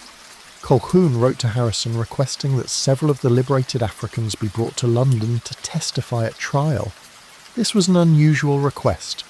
British courts rarely heard testimony from African witnesses, and the logistics of transporting people from Sierra Leone to England were complicated and expensive. But Colquhoun argued that justice required their voices, that without their testimony the full horror of the crime could not be communicated to a jury. Harrison agreed to facilitate this request, though he warned that the journey itself would be difficult for people who had already endured so much. The ocean voyage from Freetown to London would take weeks, and would certainly remind the witnesses of the trauma they had experienced during the Middle Passage. Some might refuse to make the journey, others might not survive it. Their health remained fragile, and shipboard disease could be fatal to those whose constitutions had been weakened by previous suffering. But Kwame agreed to come. So did Amai, who wanted the opportunity to testify about her lost daughter. So did 3 others, including the herbalist Kwasi, whose seeds remained in Colquhoun's evidence room. These 5 would make the journey, would stand in an English courtroom, would tell their stories to a jury of British men who had never experienced enslavement, who could barely imagine the conditions these witnesses would describe. While arrangements were made for this testimony, Colquhoun continued pursuing the investors. Blackwell's financial records had revealed payments to Continental Maritime Services, but tracing those payments further had proven difficult. The Dutch authorities had been cooperative but could only provide limited information. The Amsterdam firm was a shell company, its actual operations conducted by individuals who used it as a front for various illegal activities. The money that flowed through Continental Maritime Services ended up in banks across Europe, dispersed into accounts that were difficult to track and protected by banking secrecy laws. But Colquhoun found another thread to pull. The letter to Captain Weatherby ordering the change in plans, the letter that had been found in his cabin, bore a seal that Colquhoun had initially dismissed as generic. But upon closer examination with a magnifying lens and better light, he realised the seal contained an image, not clear enough to identify definitively, but suggestive. It appeared to be a ship, with letters or numbers around the perimeter that were too small to read clearly. He took the letter to a printer named Arthur Doyle, who specialised in seals and official documents. Doyle examined it, carefully, using various techniques to enhance the impression. After several hours of work, he was able to produce a rendering that showed the seal's design more clearly. It was indeed a ship, a merchant brig specifically, surrounded by text that read Blackwell Shipping Company London, established 1802. The seal was Blackwell's own. He had used his company's official seal to send orders to Captain Weatherby. Despite his claims of ignorance, despite his insistence that Weatherby had acted without authorization, Blackwell had literally placed his seal on instructions to conduct slave trading. The evidence was not circumstantial or dependent on witness testimony. It was physical, irrefutable documentation that Blackwell had directly ordered the activities that led to the capture, transport, and murder of human beings. Colquhoun carried this information immediately to the Director of Public Prosecutions. Pemberton examined the seal analysis and agreed this was the evidence they needed to overcome Blackwell's defence. The case could proceed to trial with confidence. Additional charges were added, including conspiracy to commit murder. Blackwell was arrested again, this time without the possibility of bail given the severity of the new charges. The arrest caused turmoil in London's merchant community. Blackwell was not some marginal figure engaged in obviously criminal enterprises. He was a respected businessman, a man who attended the proper churches, who belonged to the proper clubs, whose name appeared in the proper registers of commercial society. If someone like Blackwell could be charged with slave trading and murder, what did that say about the foundations of that respectability? How many other fortunes rested on similar crimes? Some merchants rallied to Blackwell's defence, raising funds for his legal representation, writing letters to newspapers arguing that he was being persecuted by overreaching authorities seeking to make an example of an innocent man. Others quietly distanced themselves, suddenly discovering that they had never been particularly close to Blackwell, that their business dealings with him had been minimal and entirely legitimate. Colquhoun watched these reactions with grim satisfaction. The discomfort of the merchant class was precisely the point. For too long, illegal slave trading had continued because respectable society had preferred not to look too closely at how certain profits were generated. This prosecution would force that looking, would make clear that the trade had not ended with abolition, would demonstrate that wealth and social position did not provide immunity from prosecution for crimes against humanity. The trial was scheduled for May, giving both prosecution and defence time to prepare.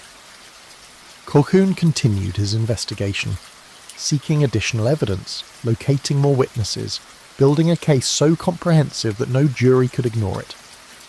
The Thames continued its work outside his window, carrying ships and bodies and the endless traffic of commerce. But now Colquhoun felt he was making progress against the river's indifference, forcing it to give up secrets it would have preferred to keep, speaking for those whose voices had been silenced by chains and ocean, and a system designed to erase them. The Mercy House remained at Execution Dock, a memorial to crimes that should never be forgotten, a warning to those who might think such crimes could continue without consequence. And in Freetown, 5 witnesses prepared for their journey to London, ready to tell their stories, ready to ensure that what had been done to them would not be dismissed as merely unfortunate, but would be recognised as the deliberate evil it was. Spring would bring trial and testimony, justice perhaps, some small accounting for suffering that could never be fully compensated. But first, winter had to be endured, the cold, the fog, the darkness that the Thames specialised in, the sense that evil was always present just beneath the surface of ordinary life, waiting to be noticed by those with courage enough to look.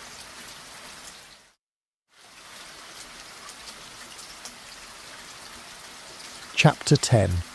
The Fog Returns. May arrived with the tentative warmth that London's spring offered.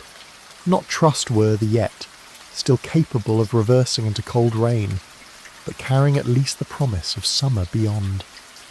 The Thames lost its winter sluggishness and moved more quickly, swollen with runoff from upstream. Along Wapping, the docks bustled with increased traffic as ships that had waited out the worst weather now resumed their voyages. The world turned toward commerce and profit as it always did, indifferent to the approaching trial that would force it to confront crimes it preferred to forget. The witnesses from Freetown arrived on the 8th of May, carried aboard a missionary ship that had made the journey CRV in reasonable time given the season. Colquhoun met them at the dock personally, wanting to demonstrate that their presence was valued, that the Thames police and British justice system recognised the courage required to make this journey. He had arranged lodging for them at a boarding house in Wapping, operated by a Methodist minister's widow, who had agreed to house the witnesses and ensure their comfort during their stay in London. Kwame was the first to disembark, walking slowly down the gangplank with the careful steps of someone whose confidence in solid ground had been eroded by too many weeks at sea. He was thin, marked by the fevers that had recurred throughout his captivity, but his eyes were alert and his bearing dignified despite the ordeal he had endured. He looked at the Thames, the ships crowding its waters, at the bustling docks, and his expression showed something between wonder and wariness. This was the heart of the empire that had profited from his suffering, the city whose merchants had financed the voyage that had stolen his freedom.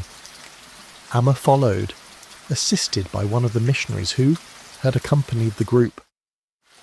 She moved with evident pain, her body still recovering from the beating she had received aboard the Mercy House. But when Colquhoun greeted her and explained through the interpreter why she had been brought to London, her face showed fierce determination. She would testify. She would tell what had happened to her daughter. Someone would be held accountable. The other 3 witnesses, Kwasi the herbalist, came. A young man named Kofi, who had been captured at 17, and a woman named Akosua, who had lost her husband during the march to the coast, disembarked and gathered with the others. They looked at London with the complicated expressions of people seeing the place that had been simultaneously their destination and their doom. They had been brought here not as cargo, but as witnesses, not as property, but as human beings whose testimony mattered. The difference was enormous, that it could not erase what they had experienced getting to this moment. Colquhoun arranged for them to meet with the prosecution team before the trial began. The lawyers needed to understand what testimony the witnesses could provide, what questions would be most effective, what challenges the defence might raise about their credibility or the accuracy of their accounts.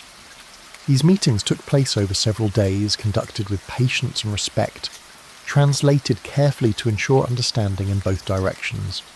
The witnesses were asked to describe their capture, their time in the barracoons, their loading aboard the Mercy House, the conditions during the voyage, the transfer to the São Miguel, and their eventual liberation. They were warned that defence solicitors would try to confuse them, would suggest they were lying or mistaken, would argue that their testimony was unreliable because of language barriers or trauma, or the time that had passed since the events. They were told that their role was simply to tell the truth as they remembered it, to speak clearly and calmly despite whatever tactics the defence employed. Kwame proved to be a particularly effective witness during these preparation sessions. His memory was detailed and his manner composed. He could describe specific events, the dates they occurred, the individuals involved, the sequence of actions that had led from one horror to the next.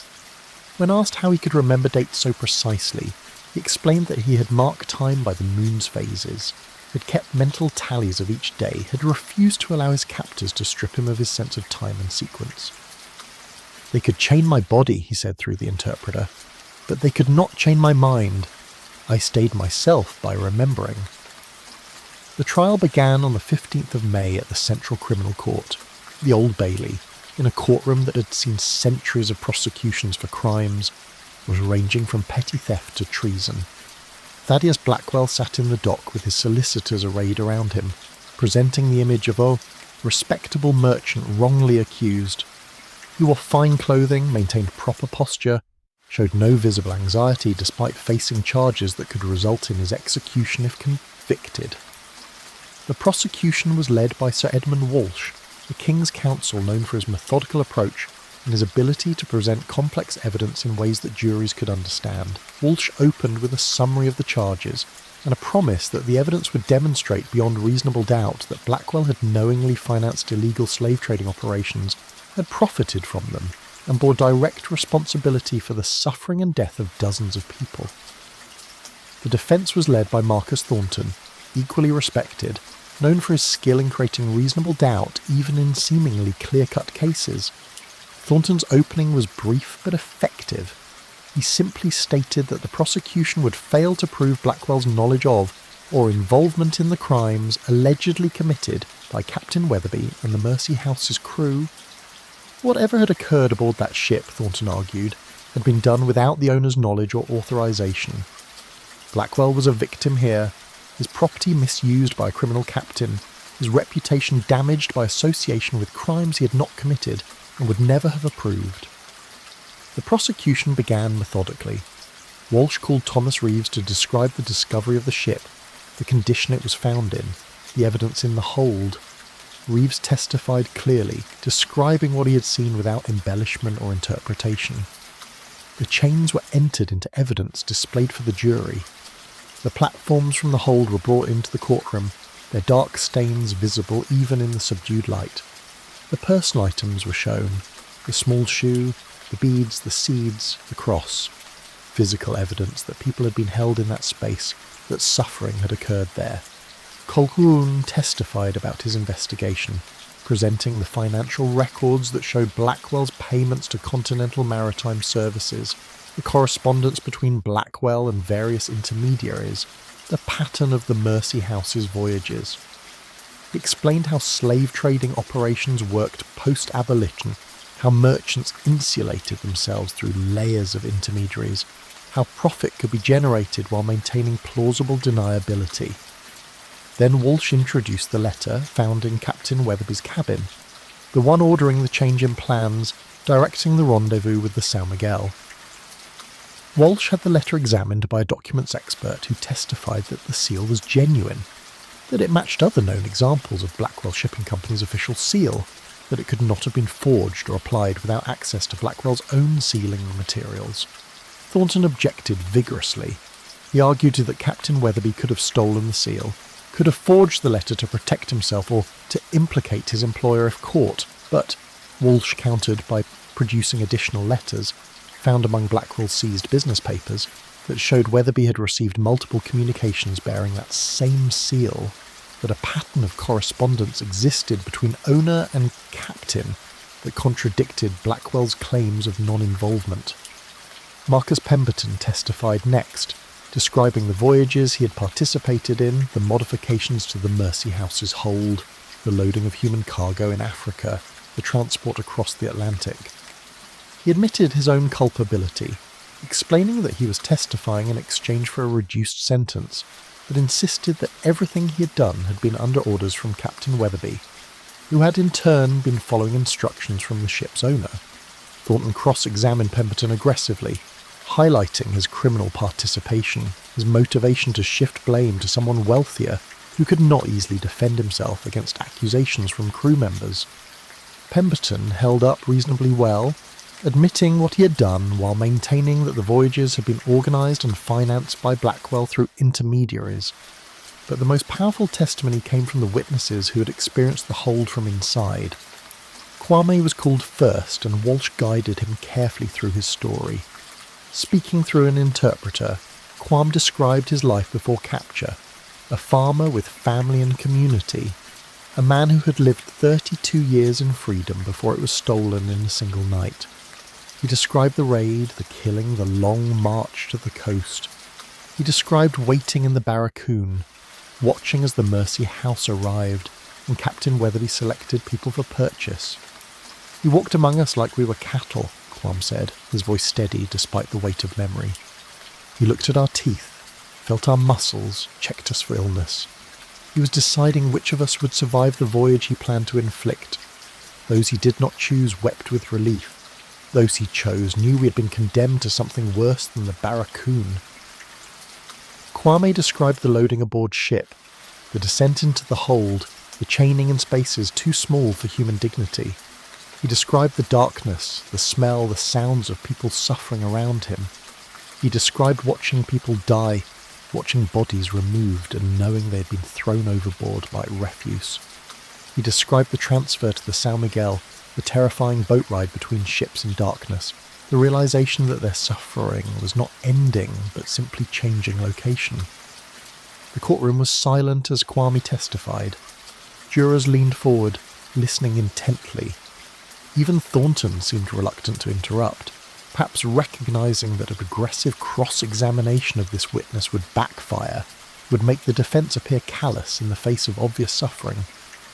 When Walsh finished his questions, Thornton rose, but his cross-examination was brief and respectful.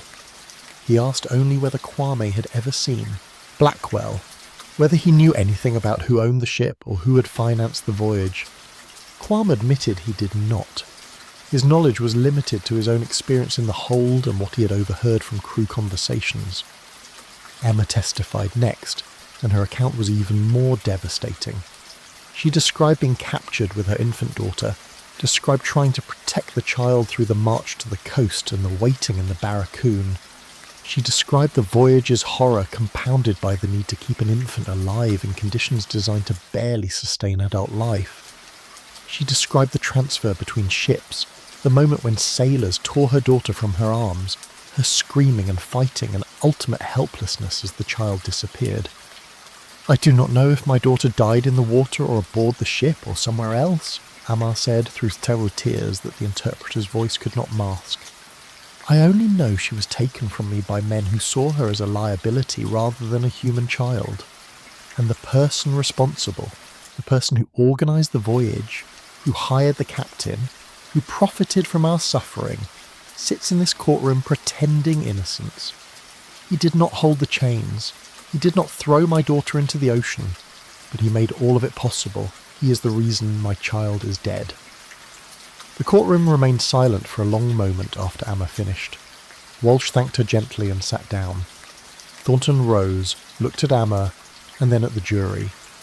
"I have no question," he said quietly. "The witness has suffered enough." It was a tactical decision. Attacking Amma would have made the defence appear monstrous. Better to let her testimony stand and try to argue later that however tragic her experience, it did not prove Blackwell's guilt. The other 3 witnesses provided similar testimony, each adding details that built a comprehensive picture of the Mercy House's operations. Kwasi described the conditions in the hold from the perspective of someone trying to provide what medical care he could to people chained around him, using knowledge of herbs and healing that was useless without access to the plants he needed. Kofi, the youngest, described the psychological impact of captivity on someone barely more than a child, the terror and confusion and gradual erosion of hope. Akosua described watching her husband die during the march to the coast, described being sold without him, described surviving the voyage while wishing she had died beside him. By the time the prosecution rested its case, the jury had heard overwhelming evidence that the Mercy House had been a slave ship, that it had transported dozens of people in brutal conditions, that children had been murdered during the voyage, that suffering of enormous magnitude had been inflicted in pursuit of profit. The question for the jury was not whether these crimes had occurred. The evidence was irrefutable. The question was whether Blackwell bore legal responsibility for them. Thornton's defence was clever but ultimately insufficient. He argued that Captain Weatherby had gone rogue, had used Blackwell's ship for unauthorised purposes, had forged or stolen the company seal to create false authorisation. He called witnesses who testified to Blackwell's good character, his reputation as an honest merchant, his apparent ignorance of the Mercy House's true activities. He emphasised that no witness had testified to seeing Blackwell give direct orders for slave trading, that all the evidence was circumstantial, that a man of Blackwell's standing should not be convicted based on the testimony of admitted criminals seeking leniency. But Walsh's rebuttal was devastating. He walked the jury through the financial records again, showing the pattern of payments that made sense only in the context of financing illegal voyages. He reviewed the letter with Blackwell's seal, pointing out the absurdity of claiming it was forged when multiple similar letters existed in Blackwell's own files. He reminded the jury that the law held owners responsible for how their property was used, that ignorance was not a defence when evidence showed the ignorance was willful and self-serving. Thaddeus Blackwell wants you to believe he's a victim, Walsh concluded, that his ship was stolen, his seal forged, his trust betrayed by a criminal captain. But the evidence shows something different. It shows a man who deliberately created layers of deniability between himself and crimes he knew were being committed in his name.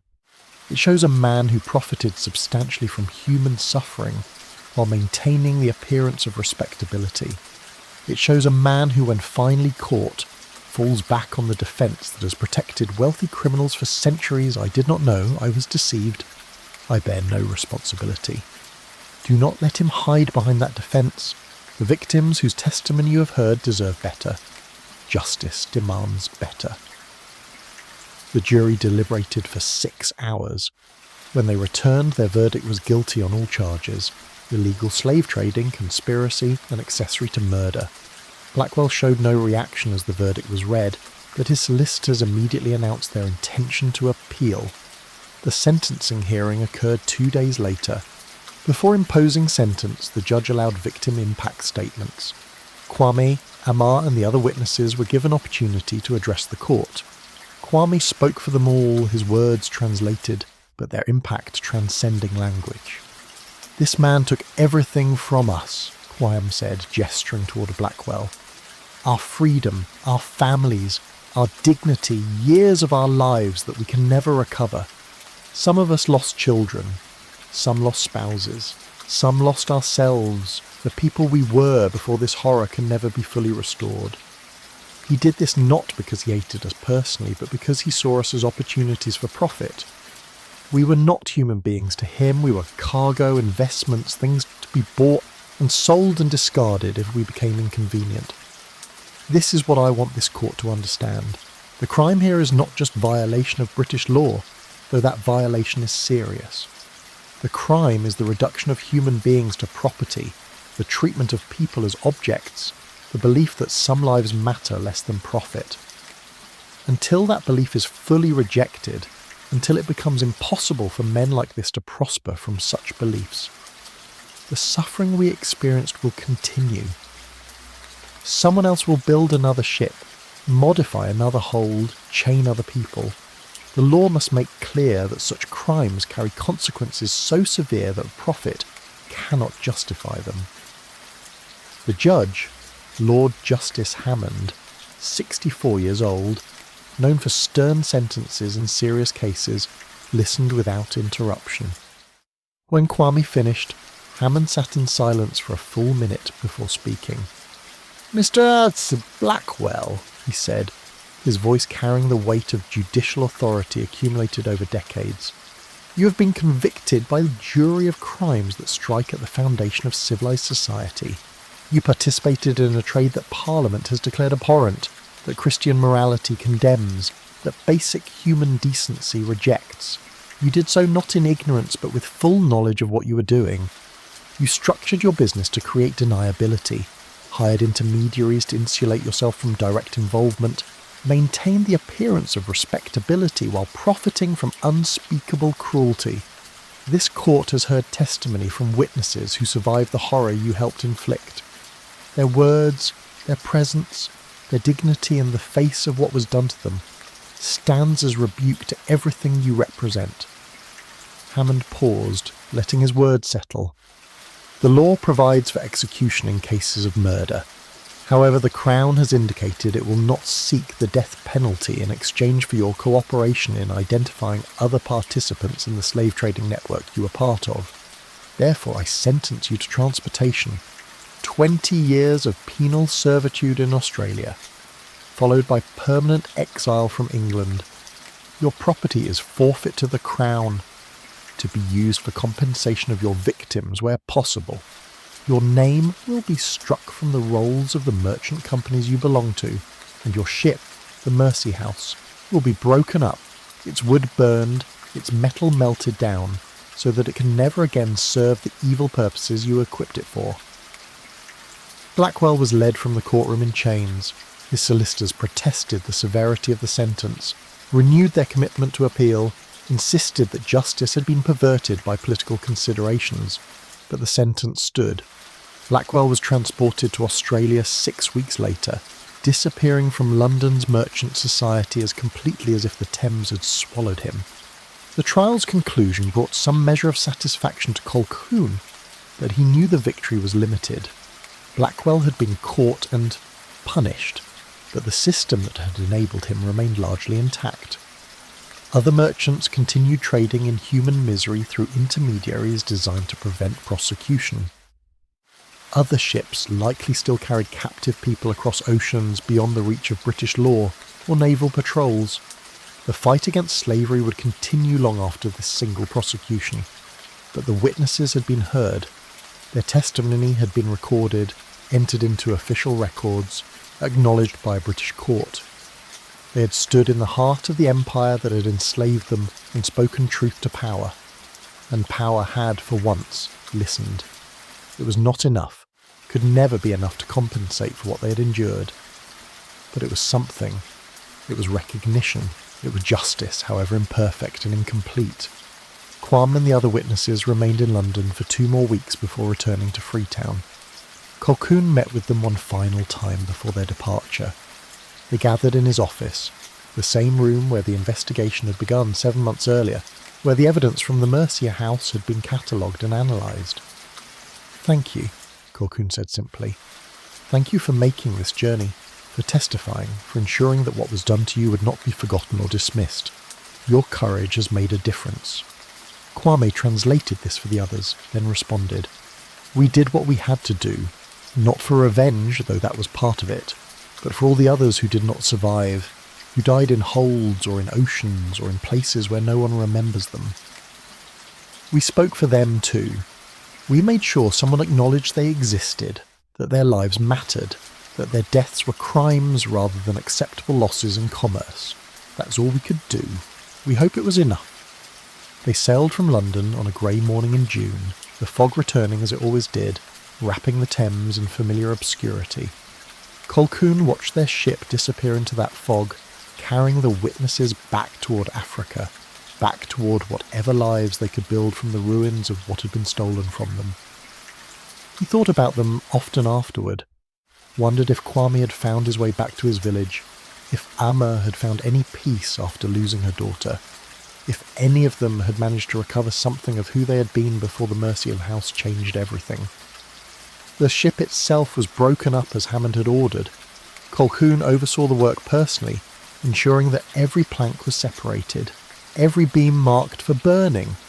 The chains were melted down, the metal recycled for purposes that had nothing to do with restraining human beings.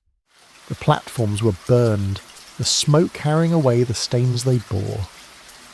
When the work was complete, nothing remained of the Mercia house except documents in archives and memories in minds that would carry them until death. Execution. Docks stood empty after the ship was gone, just another stretch of waterfront where other vessels would moor and unload their cargoes. The Thames flowed past unchanged, indifferent as always. The river kept its secrets and gave them up only reluctantly, only when people like Reeves and Colquhoun insisted on looking at what the water delivered. On quiet mornings, when fog lay thick across the Thames and the city was still waking, Colquhoun would sometimes walk to the dock where the Mercia house had been found. He would stand where the ship had rested and think about the 38 who had survived, the ones who had died, the children murdered because they were inconvenient. He would think about the investigation, the trial, the testimony that had changed everything, and he would remember Kwame's words. "We spoke for those who could not speak for themselves." That was the work. That was what justice required. Not perfect resolution, that was impossible. Not complete compensation that could never exist, but witness, acknowledgement, the refusal to allow crimes to vanish into fog and forgetfulness. The insistence that suffering mattered, that lives had value, that evil done in pursuit of profit was still evil and must be named as such. The fog would always return, the Thames would always keep secrets, ships would always carry cargoes that some preferred not to examine too closely. But as long as people chose to look, chose to ask questions, chose to pursue truth even when power preferred silence, there was hope, small hope perhaps, imperfect hope, but hope nonetheless. And sometimes, in a world built on compromise and complicity, small imperfect hope was enough to keep going, enough to continue the work, enough to ensure that when the fog lifted, even briefly, what it revealed would not be ignored or forgotten or dismissed as merely the regrettable cost of commerce. The river moved past, the city woke, and the work continued. The investigation into the Mercy House concluded with one conviction and the breaking of one ship. But the trade continued in other vessels, in other ports, under other names. It would take decades more before slavery itself was abolished throughout the British Empire, and longer still before the economic and social structures that had sustained it were even partially dismantled. The people whose names appear in this account, Kwame, Ama, Kwasi, Kofi, Akosua, and the unnamed others, represent millions who experienced similar horrors, and whose stories were never recorded, never acknowledged, never brought to trial. Their suffering demands remembering even now, especially now when the distance of centuries makes it easy to forget what was done and who profited from it. The Thames flows still, carrying its secrets, waiting for those who will look beneath its surface and speak for those who can no longer speak for themselves.